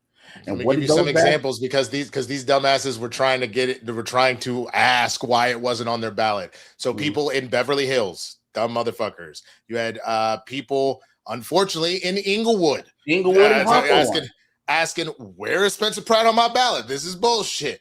You literally have people from all over. And just to give you an idea, there are 88 cities within Los Angeles County. So that they all do not they don't get to vote for Los Angeles mayor because they do not reside within the city of Los Angeles. It is the mayor of the city, not the county. So here's the thing. People say the homeless problem, the housing situations, the homeless problem. Homeless is a situation. There's a thing. Every city is dealing with homelessness. Let's not just act like LA is the hub of it. The reason people come to LA to be homeless, everyone is told in every single state, if you have to be homeless, you go to LA because of the weather. I don't know if y'all knew this. That's why homeless people bring themselves to LA, because of the weather. But every major city, every single major city, there's not a one that does not, has a homeless epidemic. Why? Because the cost of housing has gone exponentially through the roof. Now, what a lot of people don't. I was going to say what a lot of people don't realize, there's a lot of folks that hold full-time jobs, but literally just because of the cost of living, and you just ended up in one scenario where you got laid off temporarily, you got another job, but you didn't in time from getting evicted. They just couldn't afford to get into a new place. And they are working full-time jobs. Literally having a membership to a gym, not to work out, but just to take a shower every single day, or living out of cars and things like that. So Spencer Pratt comes in. The biggest issue is this man has no experience, no qualifications, no understanding, no plan, no anything of the sorts. And in the voting, because they said some more votes came in. They did. He's right as of right now. Karen Bass has 35% at 183,701. Spencer Pratt is in second with 29.9% of the votes at 157,116. And Nithya Raman is in third with 22.8% at 119,809. So here's the issue. I want to bring this up to Joseph Ashley. I was going to say, why the fuck is your profile picture Mike Kalinowski? Anyway. Is that Sydney Sweeney over his shoulder too? Yeah, what the... Anyway. Blast is clear. Blast is not clear that she doesn't control the county, so she's hurting herself. That is not up to her to keep telling people over and over again that she does not run LA County. That is not up to her to keep saying that. Because that's going to be... You're repeating something to people who just don't want to hear it. Now, I will say this, man. I voted for Rob. Perfect? Absolutely not. Like there was a lot of problems. Like there's a number of things that she did that were not great, including striking down, like vetoing bills that had passed in city council where she still has a say in what she has to sign off, just like the president does when Congress passes bills, of like being able to put affordable housing next to these metro stops that have gone up. She straight up vetoed a couple of those that did not come up with any sort of ulterior sort of bills to try and deal with that. There's a number of things that she did. However, Go ahead. I was going to say, however, knowing that this is where we are now ended up between Karen Bass and Spencer Pratt, I'm going to tell you right the fuck now, I am not fucking voting for Spencer Pratt. I will have to vote for Karen Bass at this point if these are my two options in the general, man. It literally, it is baffling to me. Again, I get it. People want somebody to blame overall. People keep going, well, Karen Bass was out of town when the fires were happening. She was on an official trip when the fires were going. She did not know fires were going to happen, by the way. Do you know that those were wildfires that were caused by high winds that were uncontrollable by nature? But I digress. Well, why wasn't there water in the reservoirs? Well, there has to be snow in a lot of places for the reservoirs to get water. I wasn't even going to go to that part. I was going to go I was just going to say that the fact that the fire chief said there actually was plenty of water, but you have to understand that they were being tapped in so many different places at so many different times. Of course, never going to be enough.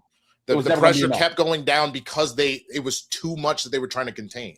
And the winds kept going up. Every time the fire, you thought the winds kept spreading the fire.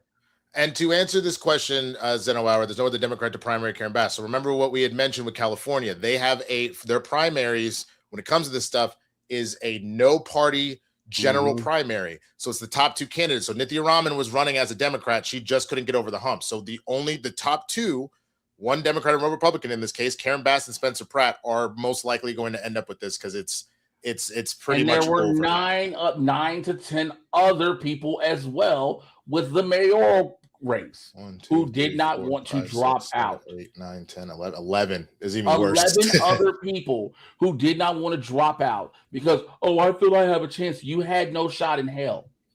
I just hate to say it that way. But again, what I'm basically bringing up is the fact that there are people, whether it be jokingly or seriously, or also your true colors are shining through, are giving Spencer Pratt a fucking option, a choice, a chance as an option. Why? I get it. We want to allow mediocre white men to think they can do whatever the fuck they want, but to control the fourth largest economy in the country.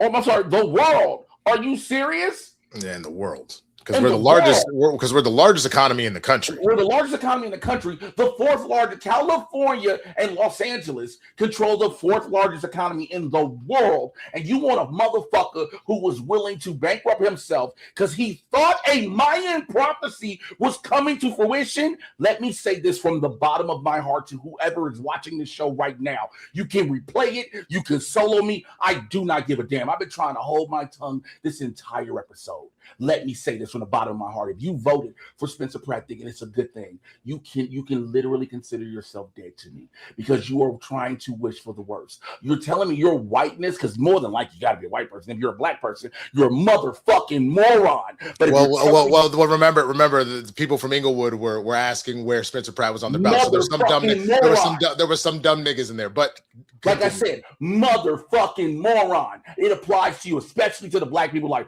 well, this isn't a fair election. Why can't I vote for him?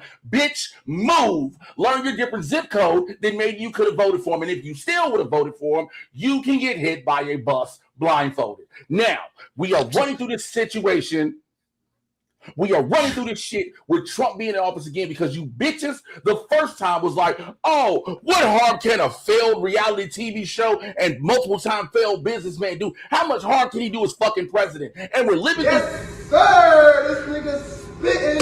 Damn, nigga. living through this shit again. And so now people in Los Angeles have the mitigated gall to sit there and think this retarded motherfucker Spencer Pratt is the person to choose. Get the fuck out of here. Streamlabs.com/blerdsndahood/tip. Streamlabs.com/blerdsndahood/tip if you want to support the show. You can also use Venmo or Cash App if you want to send anything in. Fredtastic sends in some more support. Thank you so much, Fredtastic, saying, hey, Blerds, showing support from a show. With the finals happening right now, what do you think is your favorite single game in a finals you've seen? Mine was seeing Dr. J getting his first championship since I was just getting introduced to basketball as a kid.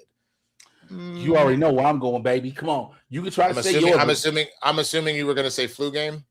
You already know. Flu game Jordan, baby. It's gotta be the Mavs winning their first title, like, for sure. Like, I think especially because, and I'm glad that like Dirk and Dwayne Wade actually were on a show and they finally like aired that out and squashed it, and Dwayne Wade apologized to him. But I don't know if you remember that Dirk had the flu at one point where he was sick. He didn't play the game with the flu, but he was coughing a whole bunch because there was like a day break or whatever. So then you had Dwayne Wade and LeBron like, I'm sick, I guess I can't play. Acting like fucking children when it was like, dude, he's legitimately sick. Motherfucker went off for 30 on their ass off of that shit. And so I appreciate the fact that Dirk got a chance to talk to Dwayne. Dwayne was like, hey, man, I was young. That was some ignorant shit to do. I should have apologized to you back then. I apologize now. That was some bullshit. And he's like, karma's a bitch. That's also why you got that ring. You were cooking and you just cooked us even harder after that shit. So, yeah, hey, man. Again, you already know, like you said, the flu game. I want to address this. Alan Smith said, it doesn't matter who you vote for. California sucks right now. California has always had the highest gas tax. We've always paid the highest gas. We've always had the highest income, housing. It's always been that. What would make you say California sucks right now? Because, yeah, things are high everywhere. I want to know exactly. Besides, I would say California, like, it's interesting to say California sucks. I would say California doesn't suck for two main reasons. I mean, the one is, at least LA, the consistency of the weather. I'll give you that much. But I think the other thing that why you have people that remain in California, I don't know, I like rights. Like, I was born and raised in Texas. I love Texas, but I'm not moving back there any fucking time soon. Especially not when I'm about to get married and the idea of us potentially having kids. I don't need to be in a scenario where, heaven forbid, Kristen was pregnant and something went sideways and now we can't get proper care because of the bullshit that they've put in fucking life. Like, we're not doing that. Literally, this Carmelo Anthony story we're talking about, it's in Collin County. I grew up in Collin County. That's literally where I grew up. That they did this all-white jury shit. So, you know what I'm saying? That's the thing. The unfortunate thing we've said is we're paying a premium for rights. Like, and a further premium by being in LA versus some of the other cities for the weather. So, hold on. Where's this one? I want to show you something. It was a fucking video that I just saw. I saw on Instagram yesterday, I believe it was. And it is, we talk about all the shit rights and things like that. While you're looking for it, keep finding it. I'm gonna go ahead and start this next story, and when you have it up, we'll take a look at it, man. But we got to talk as two actors in the industry, as two people that are doing this YouTube thing as well. We have to talk about the two movies that have dominated the box office: Obsession and The Backrooms.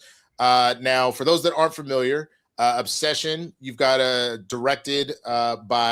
and directed by a YouTuber, Curry Barker, excuse me. And then The Backrooms, for those that aren't familiar, is a story like that was essentially like a scary web series on YouTube that then was so popular they ended up doing this full-blown feature. And boy, did they fucking break records. So I didn't bring up the numbers real quick. Did you find your video? Because then I can go get the numbers real fast. Yeah, I'm about to put it on the screen real quick.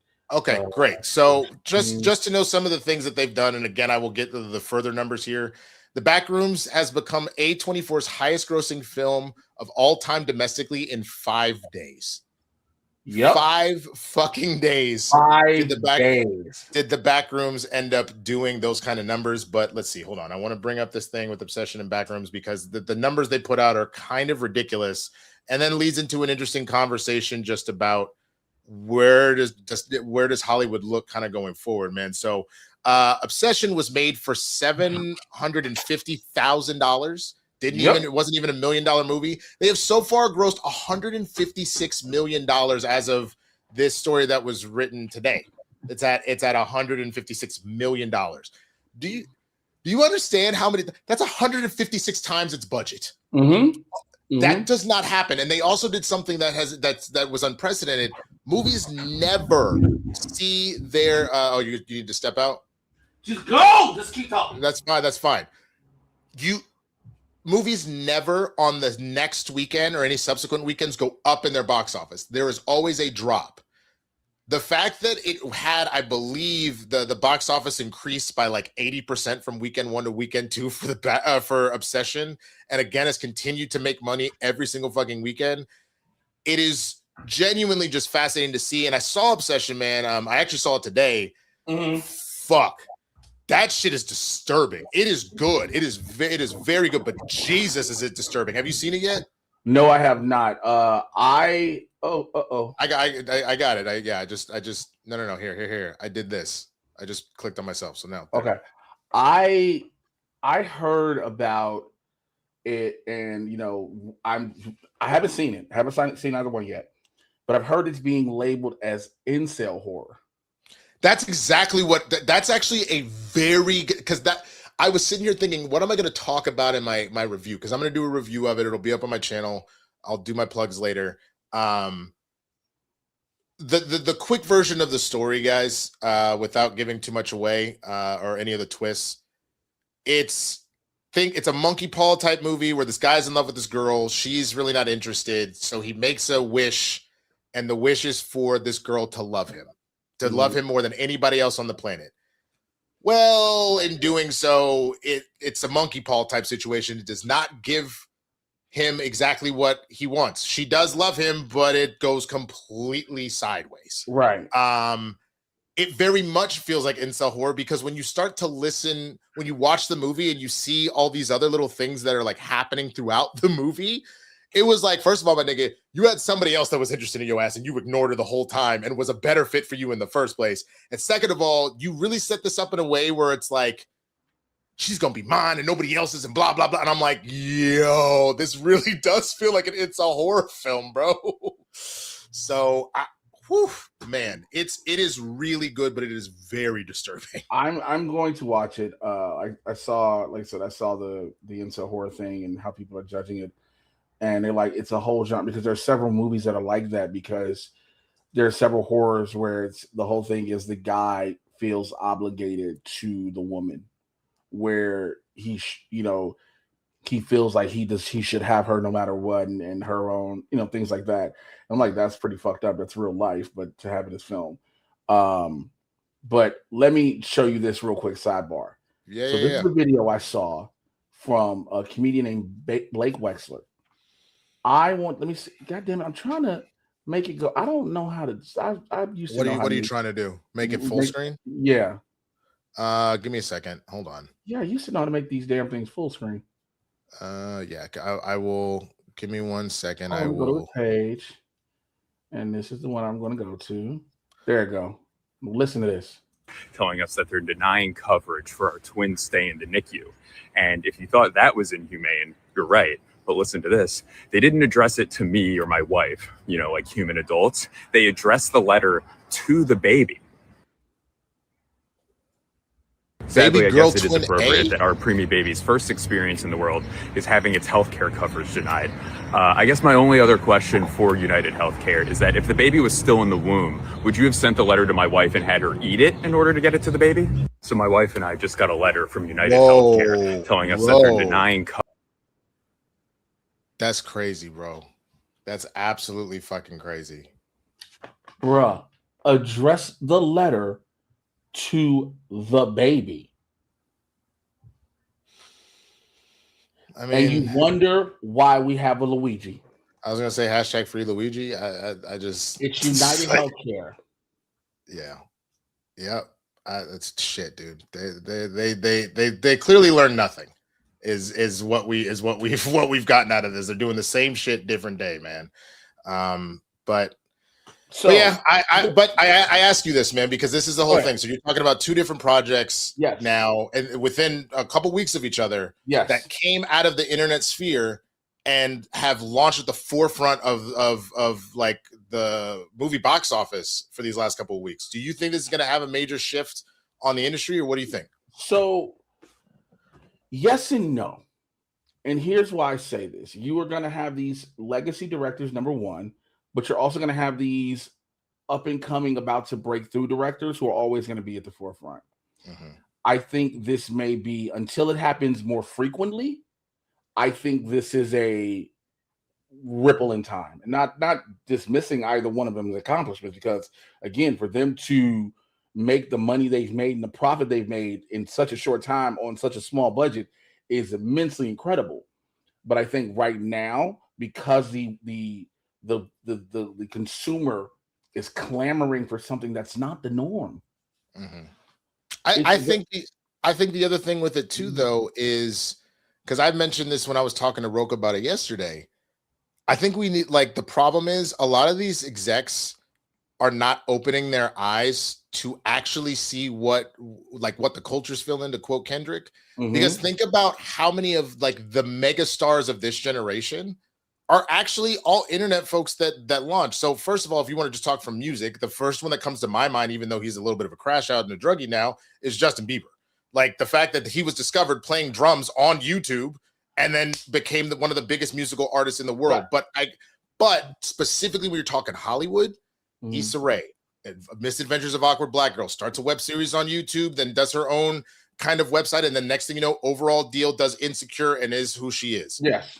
Donald Glover, while he's at NYU, he does Derek comedy with some of his best friends from college.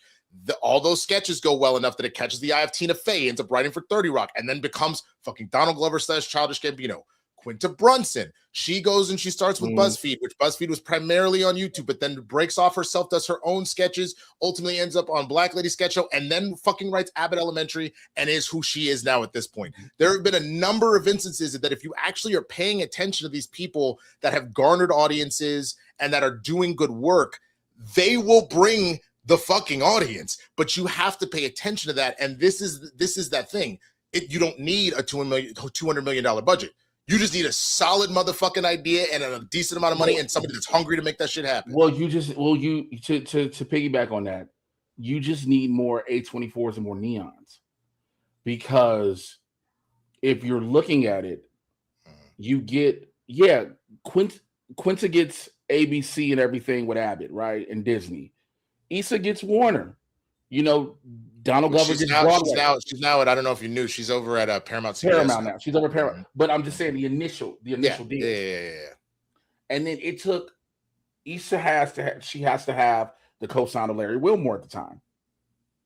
Because she was unproven. Well, I will say this. Anybody that hasn't been like in a traditional writer's room like that, and even if they have, typically gets paired with somebody that has been a showrunner to do that. Absolutely. Yeah. So, but what I think is, when it comes to movies like this, you have the big studios aren't willing to take the chance. They're afraid of taking the chances. A24, Neon, those are the ones that are willing to take the chances and willing to be like, yo, we can do this. But that's why I think that the lesson to be learned from this is not just, hey, they've already got like some stuff, like a proof of concept in that, hey, Backrooms, one of the biggest web series to ever be one. And so like it made sense to make that next step. Again, look at the budgets. The problem is they are all looking in, because a lot of tech bros are pushing them to do this as well. And they're thinking about shareholders and everything. They're thinking, what can I put 100 to 150 million into and then get out $500 million to $1 billion? You need to think in the terms of, like, say, The Blackening, where it's like, here's $5 million and they return 15. Or again, in this case with Obsession, you put in $750K and that shit has had 156 million fucking dollars. Sorry, 175. I apologize. Like, I'm sorry. You went from 156 to 175. Excuse me. So that's all. It's like, because think about it in terms of like what people keep using as a rubric. Mandalorian together. Mandalorian and Grogu, remember? Everybody! If you look at it that way, if I'm not mistaken, look at it like I'm looking at it with the Prime subs. I added those in. We're not there yet. We just gotta. Unless you got some on Cash App, we are at $86. How much? We're at $86. Oh, I looked at it differently then. So what? Because I added. We're close. Wait. We're $14 away. But I've been plugging it into an Excel spreadsheet. So yeah, it would because you know how to count the Prime subscription. That's why I did. was like, yeah. I added it in here. Oh, okay. Because I saw for 9 months, so I was like, oh, is that times that or is it just one? Yeah, no. Yeah. So it's oops. Don't act like y'all heard that then. So we're not taking a shot quite yet. Though, again, we are $14 away. If you would like for us to take a shot, you want to celebrate with us, you want all that kind of stuff, do that. Real quick, Haskell, shout out to his Streamlab. Thank you so much. And then this just came in as SL_ID_0055AEC2-9491-3D4C-. I guess AI fucks with our show and they are now watching. But shout out for that donation as well. And we did just get another Prime sub in, so we are actually not that far off at this point. Now we are, only $9 away. So we can get 2 more Prime subs or whatever. Yeah. So I just know the actual dollars and cents that's in front of me that I see on the thing, and I just go off of that. There it is. Go ahead and play it now, because of course, friend of the show, Caster everybody. Caster says happy early Juneteenth, which is crazy. Which is crazy, by the way. Oh no, I love that. Isn't that your favorite day to text random white people? Hey, it's Juneteenth. Send a nigga $1. Do you remember that meme that always happy Juneteenth? Send your black friend $50. Oh my god, I remember those days. Oh man, I said it in jest, and then I was like, oh my god, people are actually sending me money. Hey, Casper, do we have to? I want to look in the comments. Do I have to show you this cup again so you can? Basically, like, oh,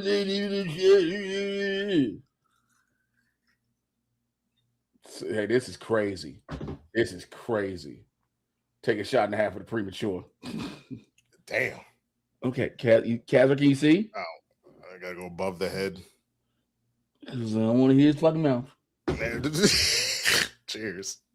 Thank you to everybody that supported. Appreciate you.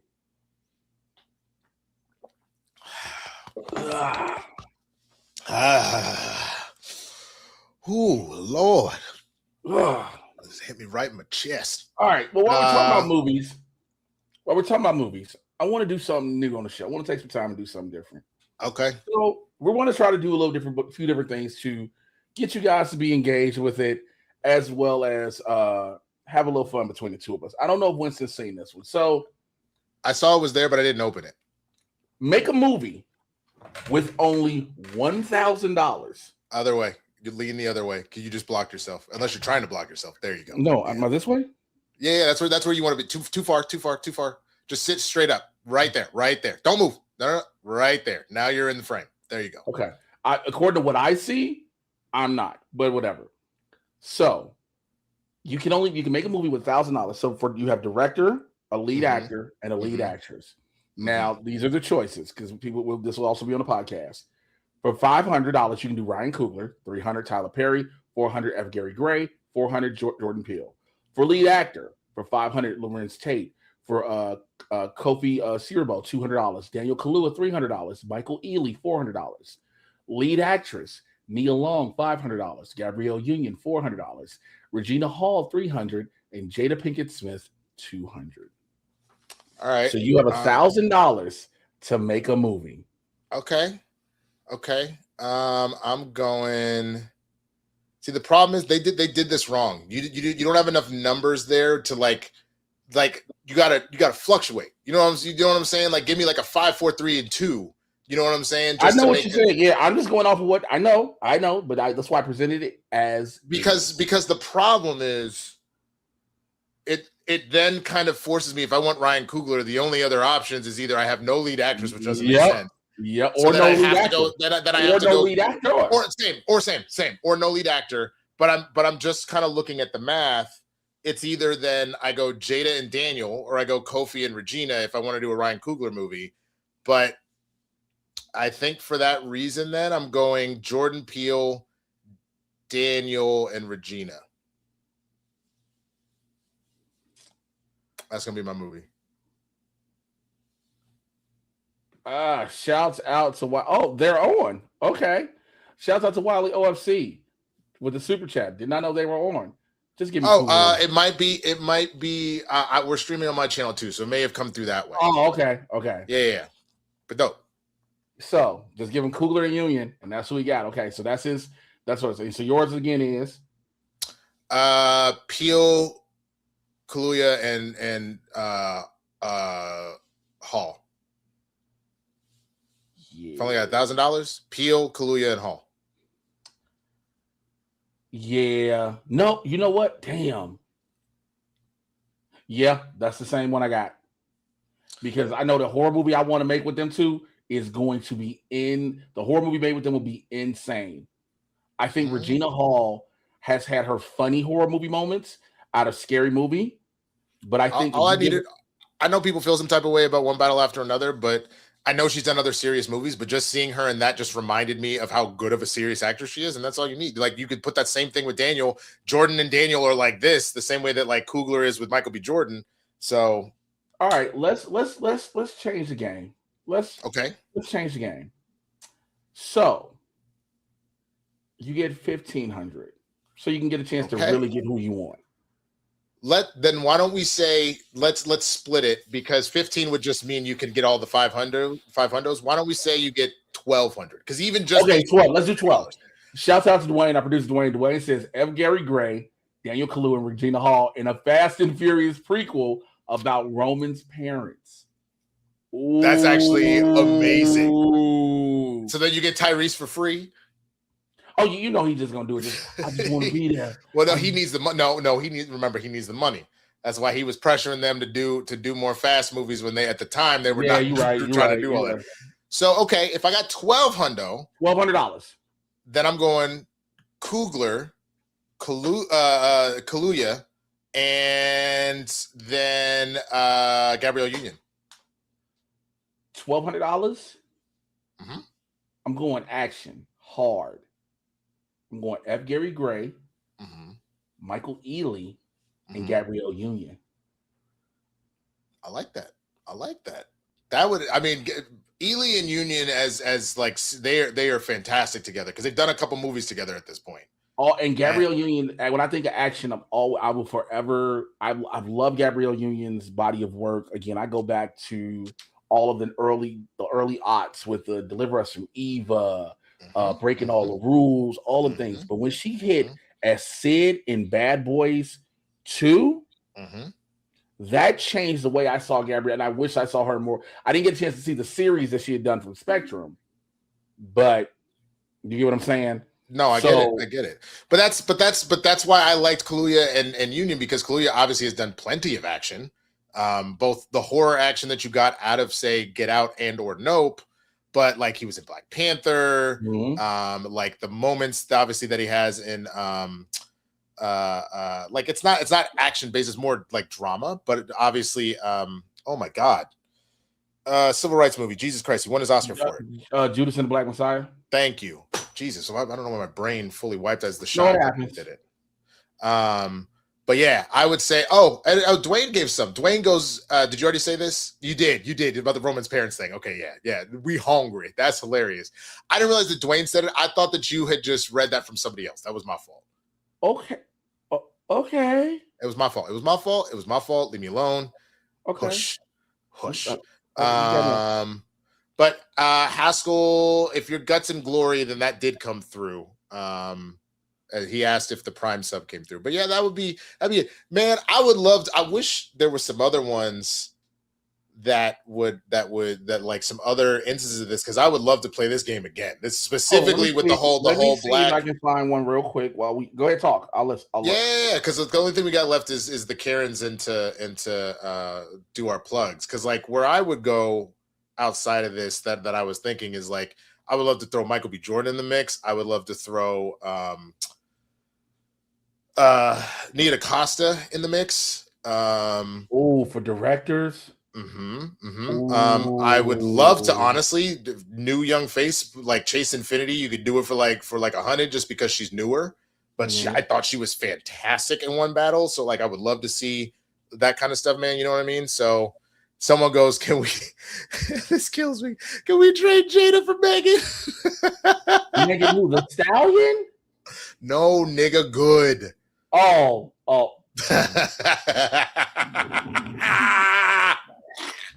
Though, please tell me you saw she has teased her new music video album. Yeah, that's what I got to put on the run sheet, brother. Bro, oh shit. Warrant out for Brandon Ayuk's arrest in Northern California. For who? Brandon Ayuk, the dude that signed that big contract for the Niners, then completely fucking disappeared, didn't show up to no practices, no games, no nothing, and essentially voided out his long-term contract. Though what's killing me is someone tweeted, wow, that's an interesting way for Brandon Ayuk to announce he's signing with the Chiefs. And I was like, hey, yo, that's the oh, my God. Interesting. Someone goes, Peel, DK, Kofi, and Regina, the Howling remake. That's actually really good. Bro, have you ever seen The Howling? Really, I have not, but that's a good. So The Howling is about werewolves. First of all, Zeno Hour. Dude, black werewolves are a thing that should happen for more often. Damn, that's crazy. I also forgot you. I don't know if you remember, Kaluuya was in Kick-Ass 2. Yes, he is. Black Death. He was Black Death. And when they watched the Russian woman like destroy, he was in the oh my God, like throwing up everywhere. When she was beating shit up. Yeah, man. Okay, Haskell. Yeah, sorry, your Streamlabs comment didn't come through. Haskell says my Streamlabs comment was about the trailer for By Any Means with Yaya and Wahlberg. You guys should react to it. Yaya's in the FBI teams up with Wahlberg, who's in the mafia, and they basically beat up and kill tons of racists. I did see the trailer. It does look pretty fucking good. Time out. There's a trailer where Mark Wahlberg beats up a bunch of racists. Yeah, he does. Okay. He does. Well, he's playing a mafioso that ends up working with the FBI with Yaya, who works in the FBI because he doesn't want to go to jail. So he goes and he helps him out, and they're literally hunting Klansmen more or less. It's almost Inglourious Bastards in America. Did you see the trailer for How to Rob a Bank? I have not. It's with Nicholas Hoult, John C. Reilly, Zoe Kravitz. The trailer is great. It's very action-packed, but the problem is they gave the whole fucking movie away in the trailer. I'm really getting sick of that shit. I'm getting real sick of that shit. Ooh, Dwayne comes back in and goes, Peel, Ely, and Jada, Nymphomaniac remake, and we're going to make Will act up. Shit, here's the ode to Karens. And now, an ode to Karens, brought to you by Blerds N The Hood. Now, before we go into this dedication, you must be asking yourself, well, what is a Karen and what does it mean? Well, Karen is a mocking slang term for an entitled, obnoxious, middle-aged white woman, especially as featured in memes. Karen is generally stereotyped as having a blonde bob haircut, asking to speak to retail and restaurant managers to voice complaints or make demands, and being a nagging, often divorced mother from Generation X. Karens most notably have been known now to call the police on black people when they're just doing this thing called living. You know, something that God allowed them to do. This includes Barbecue Becky, Permit Patty, Sleepin' Sarah, and a host of others. And typically Karens feel that because they are white women, they are entitled to do whatever they want and make life choices based on their insecurities as well as fears. Well, here are a few moments of wild Karens caught in their natural habitat. I would like to point out very quickly two things that popped up on my Twitter feed before you do the we have a chat today, right? Yes. One, apparently Lena the Plug is filed for divorce from Adam 22. So I guess he probably really never got over that black dude that fucked his wife that he like literally was cucked for. So what were you gonna say? No, go ahead, say this thing. Well, it's not related to that particular comment. I had something else I was gonna bring up. So do you know him? So much, I know Adam, and I have so much shit I want to say, but I know I'm gonna run into Adam so much. So then don't say it. it's like you thought the whole shit was gonna be you got a badass wife, Lena's bad as shit. Y'all both gonna get in this industry together. Yeah, y'all probably will work together and then you'll work separately, and you gonna be quote unquote cool with everything. But when Lena got beasted out, changed everything. That shit was wild. But somebody, and this is again where I know we're in the stupidest era of the modern age. Someone said Tom Holland spoiling the plot to the Odyssey is career suicide with Nolan. But you aware that the Odyssey is one of the most famous books / stories of all time that a lot of people had to read in middle school or high school for their lit or English classes? You remember that thing? Remember, I want you to go back about 45 minutes in the show, right? Remember we talked about this thing called media literacy? Mm-hmm. This is the proof that it doesn't exist, where there are people who are literally going, he spoiled the ending to the Odyssey. The fuck are you talking about? It's so stupid. It's so stupid. Also, if you are one of those people, and again, I know it's typically not people in the neighborhood who rock with us. If you're one of those people who all of a sudden called yourself being mad because Lupita Nyong'o was Helena Troy or Elliot Page is Achilles, which is a go kill yourself. And here's why. You're mad that Helena Troy now is not a white chick. You can still beat off to Lupita Nyong'o because she's beautiful, but it's not a white chick you can rub one out to. You're mad they quote unquote race swapped. But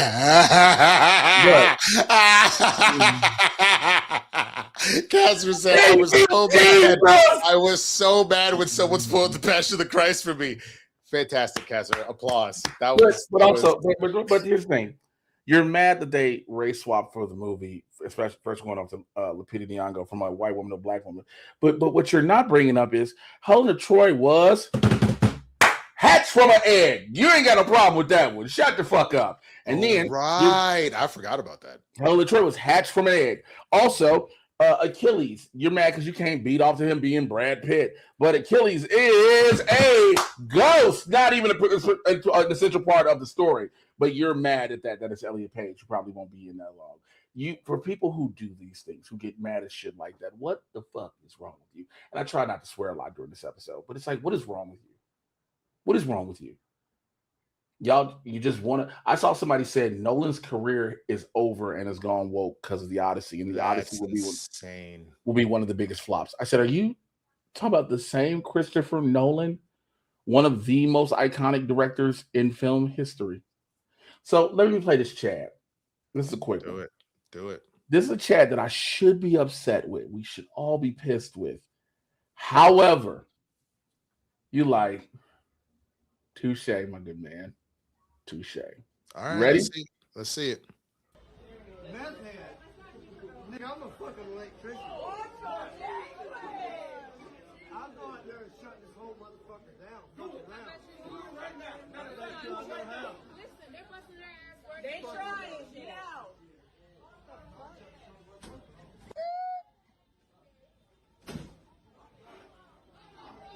I got it on dirt.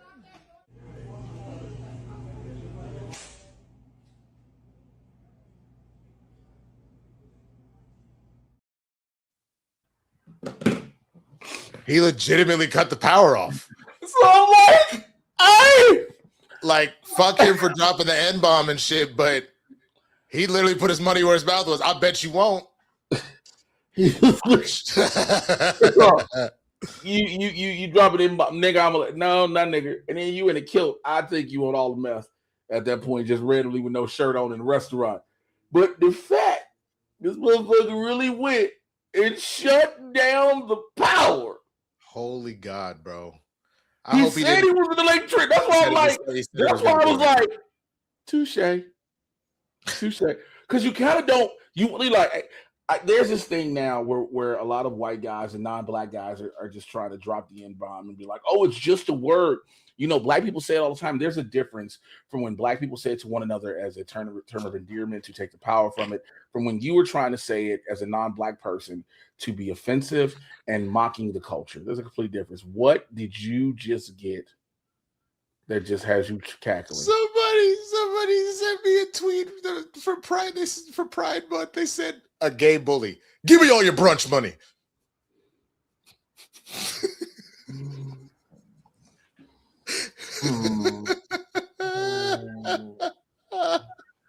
Also, ain't no way. Ain't no fucking way. Also, I remember now the titties and what he was talking about. What happened? Remember the gay dude that was twerking to the Rugrats theme? That was definitely the oh shit. Wait, hold on. Hold on. Oh, we're $45 away. Holy shit. Shout out to Villa Wolf. Villa Wolf sent in a very generous donation saying Eartha Kitt played Helen of Troy in 1954. Yes. I forgot about that. That's a very good point, Villa Wolf. Thank you very much for that. Twerk to do. If you haven't already, I highly recommend you go watch Around the Neighborhood because there was a genuinely hilarious response to a video of a nigga twerking to the Rugrats theme. So it seems like when you in a lavender marriage, like, ma'am, that moving circle back to yours. Like, you knew what that was. You 1,000% did. Which hold on one second, because I wanted to bring this up really fast because we don't have the what's it called, the payout quite yet. Oh my god. Well, there it is. Everybody! Casper says, double shot for the ancestors. # early Juneteenth. Thank you so much, Casra, for that. We appreciate it. I appreciate it, but at the same time, Casper, listen, I have not been drinking like that on purpose. And it seems like every time I do this show, I try to be sober. It sounds like you're looking a gift horse in the mouth, sir. I think I need you to chill. Did you just name the N-word at me? The fuck is wrong with you? What the fuck? First of all, I just want the record to show. I just named. I didn't say a word, but you heard the N-word, which is saying more about hold on. I need to hear everybody else. It sounded like you were doing a Mr. Ed saying the N-word, bro. That's what that shit sounded like. No word at all, but you heard the word. Okay, hold on. Neighborhood, I need you to settle this. Did anybody else hear him go? Because that's what I heard. See, Jay, sir, bro, you have got to be shitting me. You have got to be shitting me. Yep, there it is. Definitely heard that. Like, bro, what kind of demented version of Old McDonald is this? You stupid son of a bitch. I have to cut that out as a short. That's hilarious. That needs to go on TikTok immediately, but not actually because we have to bleep it out. Nope. See? Sorry, I just heard a horse. Thank you. Winston heard what he wanted to hear. Hashtag racist. Hashtag everybody else said, yep, nope, people heard it. You're not going to do this. Oh, again, Dwayne even said it. Dwayne even said, you hearing shit. Okay. Here's what I'm going to do, because I'm probably still going to cut this out as a short. I will go and rewatch it myself because I can't run it back while we're sitting here. I'm going to go rewatch that shit, and then I will add that to the short of whether or not do you hear the same thing that I hear, because what the fuck? Here's my shot. Let's do this shit. God damn it. Cheers.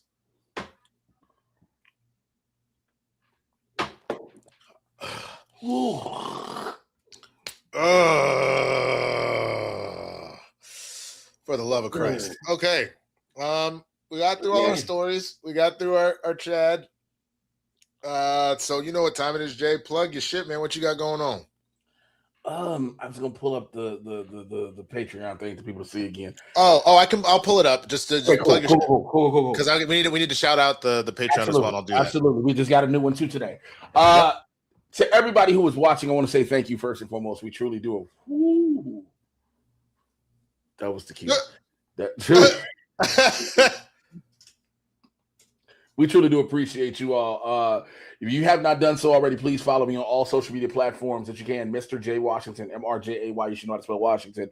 If you have not done so already, have not seen so, check out the series finale of Euphoria on HBO Max or HBO. Well, technically HBO Max now because it's streaming. You will catch me a part of that, and you will understand what people were talking about. So me put my dick on the wall.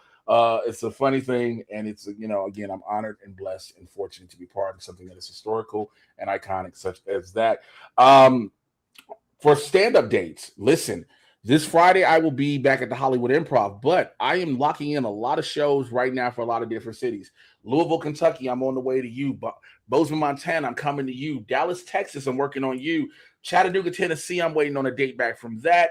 Cleveland, Ohio, I'm waiting to hear from them.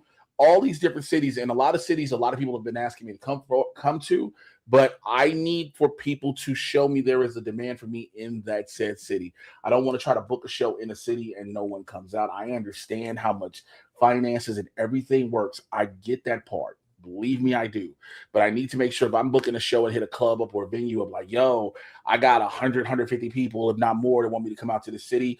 We got to make sure it's worthwhile. So please, send me your DMs about that, where you want me to come and what city, and I will definitely try to bring myself out there. Make sure you are following us on our social media platforms here, please.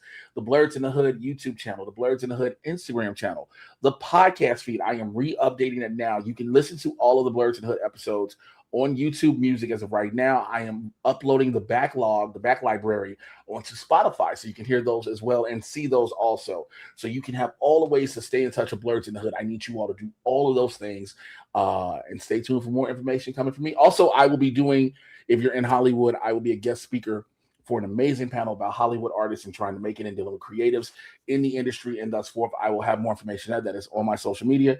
Winston, take it away. That's what's up.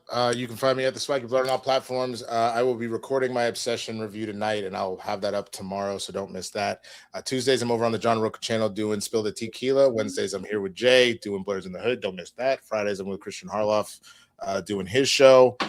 So check out all that stuff. Keep an eye out on social media. I'll post whenever I got stuff going on. Some other things, again, that Lay's World Cup commercial is running. I've been telling folks, if you see it out in the wild, shout out to Haskell for being one of the ones to hit me up. Hit me up on social media and be like, hey, man, I saw it. Let me know what network and stuff like that, because it kind of helps me get an idea of how much it's running and all that stuff that can kind of help me figure all that stuff out. And then I've got some other fun stuff coming out soon that I'm excited about. Oh, check me out on TV Fights. I did my first ever TV fight for Screen Junkies about the Boys series finale. So check that out. Congratulations on that, and welcome officially to the TV. Welcome officially to the TV Fights family. I appreciate that, man. I'm part of the OG TV Fights and movie fights and all that stuff. Yeah, I was told, like, I got hit up a while back about, like, yo, would you be willing to come back? And I'm waiting to hear. And I talked to Roxy. I was like, yo, let them know. Like, they hit me up. I'm like, yo, I'm going to come back and do it. People have asked me would I come back, so that's that. No, absolutely. So the last little bit that we want to do, again, we want to plug the Patreon. Check this out real quick. Patreon.com/Blerds in the Hood. These are the tiers. Again, I'll put it in preview mode, so that's a little better. Again, the $5 tier, join the neighborhood. That's $5 a month. That gives you a shout out at the end of the show, which I'm about to do the shout out for the patrons that we have so far. We have a couple of you so far. Thank you. You also have access to the 30-minute block party after show, which will be up in just a moment. I'm about to put the link as a post on the Patreon page. So if you are a paid member, you will be able to get that link and you can join us. We'll be doing 30 minutes of us just kind of shooting the shit, doing a breakdown of the show, all that kind of stuff. You also get early releases of Around the Neighborhood and I Know You Fucking Lying. The aim is for them to try and be a full 24 hours before. So I'm trying to get this out for 6 p.m. tomorrow and it should be out without issue. Which one? I Know You Fucking Lying. Okay. And also, real quick, do we want to do, I know we're putting up the old After Darks. Do you want to do one a month, one a week, one every other week? What? Because I'd probably say we should probably do one a month for right now. Just we'll roll them out over time. Okay. We don't have a bajillion of them, so I think that would be the way to go. Gotcha. For the Neighborhood After Dark tier, that's $10 a month. You get all the stuff I just mentioned, plus access to Blerds After Dark's episode after they air. As you can see there's a note that those go after they air for good. We normally don't keep them up there just because of the sensitive nature of the stuff we're talking about. But you'll have access to all the backlog of those episodes, as well as a monthly Blerds Gonna Feud episode, which the calendar, let me tell you guys real quick, because we wrote that down. Let's see, month. Sorry, yeah, it's all on my calendar. Yeah, no, I got it. So the next Blerds Gonna Feud is gonna release on the 28th. It'll either be a live stream or a pre-tape. We got to make sure that all of our people are able to do it on that day. If they can, it'll be a live stream. Again, a private live stream for the patrons of that $10 tier and higher. So if you want to see that, definitely join there. And for this next tier is the block party. Same thing as all the stuff that we just talked about previously, plus a members-only live stream. That live stream that will happen is going down on the 27th at 4 p.m. So if you would like to be able to get in on those, and those are a private stream just for the Patreon members of the block party and above, you can do that. And lastly, that's some serious chicken, our highest tier. There's only 10 of those. It's $50 a month. You get everything that we just talked about, but the last added bonus that you get, if you were a part of that tier for at least 2 months, you have the opportunity to be able to play a Blerds Gonna Feud with us. So that is our Patreon. If you would like to support the show and get all this stuff, you can. Go for it. What's up? We're about to say goodbye, but I want to make sure we do this before this whole thing is over. June has been Mental Health Awareness Month. We have both been very big proponents of talking about mental health, our struggles with mental health, us going through therapy, dealing with our issues, et cetera, et cetera. And there are a lot of different men and male identifying members of the neighborhood. I want you to know you do not have to stay silent about your struggles. You do not have to battle them alone. If at first you feel uncomfortable talking to a professional, please reach out to myself or Winston.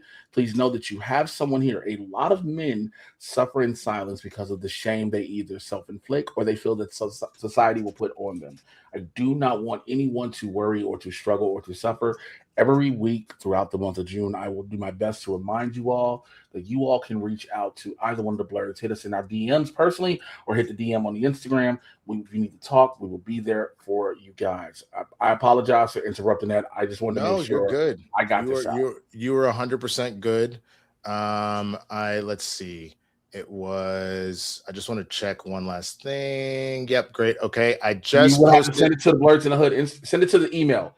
The BLERDS, the letter N, DAHOOD at gmail.com. BLERDS, the letter N, DAHOOD at gmail.com. Send Blerd, send fan art, send your I know you fucking line stories. Send those different things, all of those things to the email, please. Yeah, absolutely. Please do that. I have put the post up for our Patreon members, and I want to give a shout out to the folks that have already signed up. Thank you so much.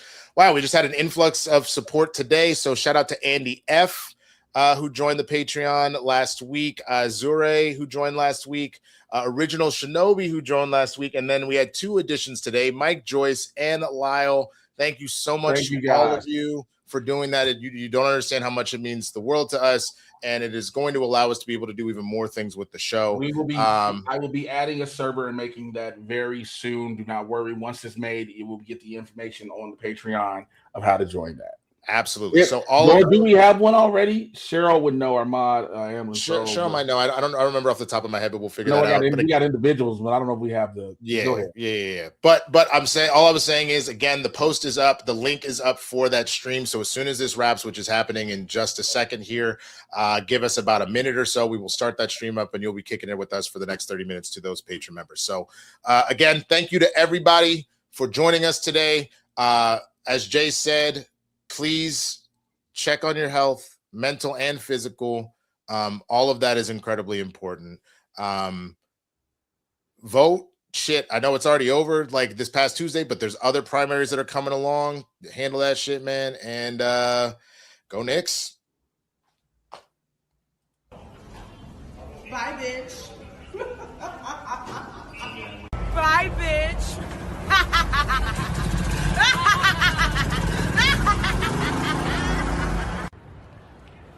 Bye, bitch.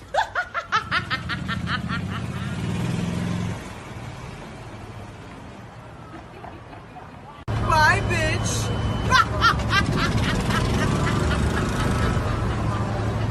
Bye, bitch.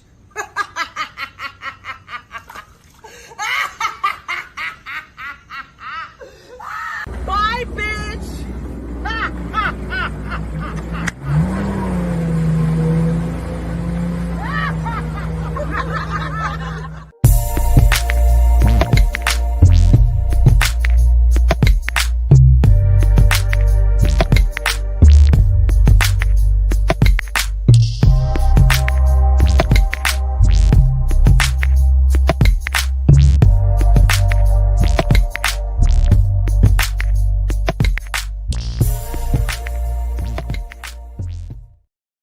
Bro, did you see these last two comments? And this will be our little post-credit scene. First of all, Jay definitely sounded like a horse from South Florida. But this one got me. Dig on the wall tier win. Go to the goddamn Patreon. Bitch, ain't no way.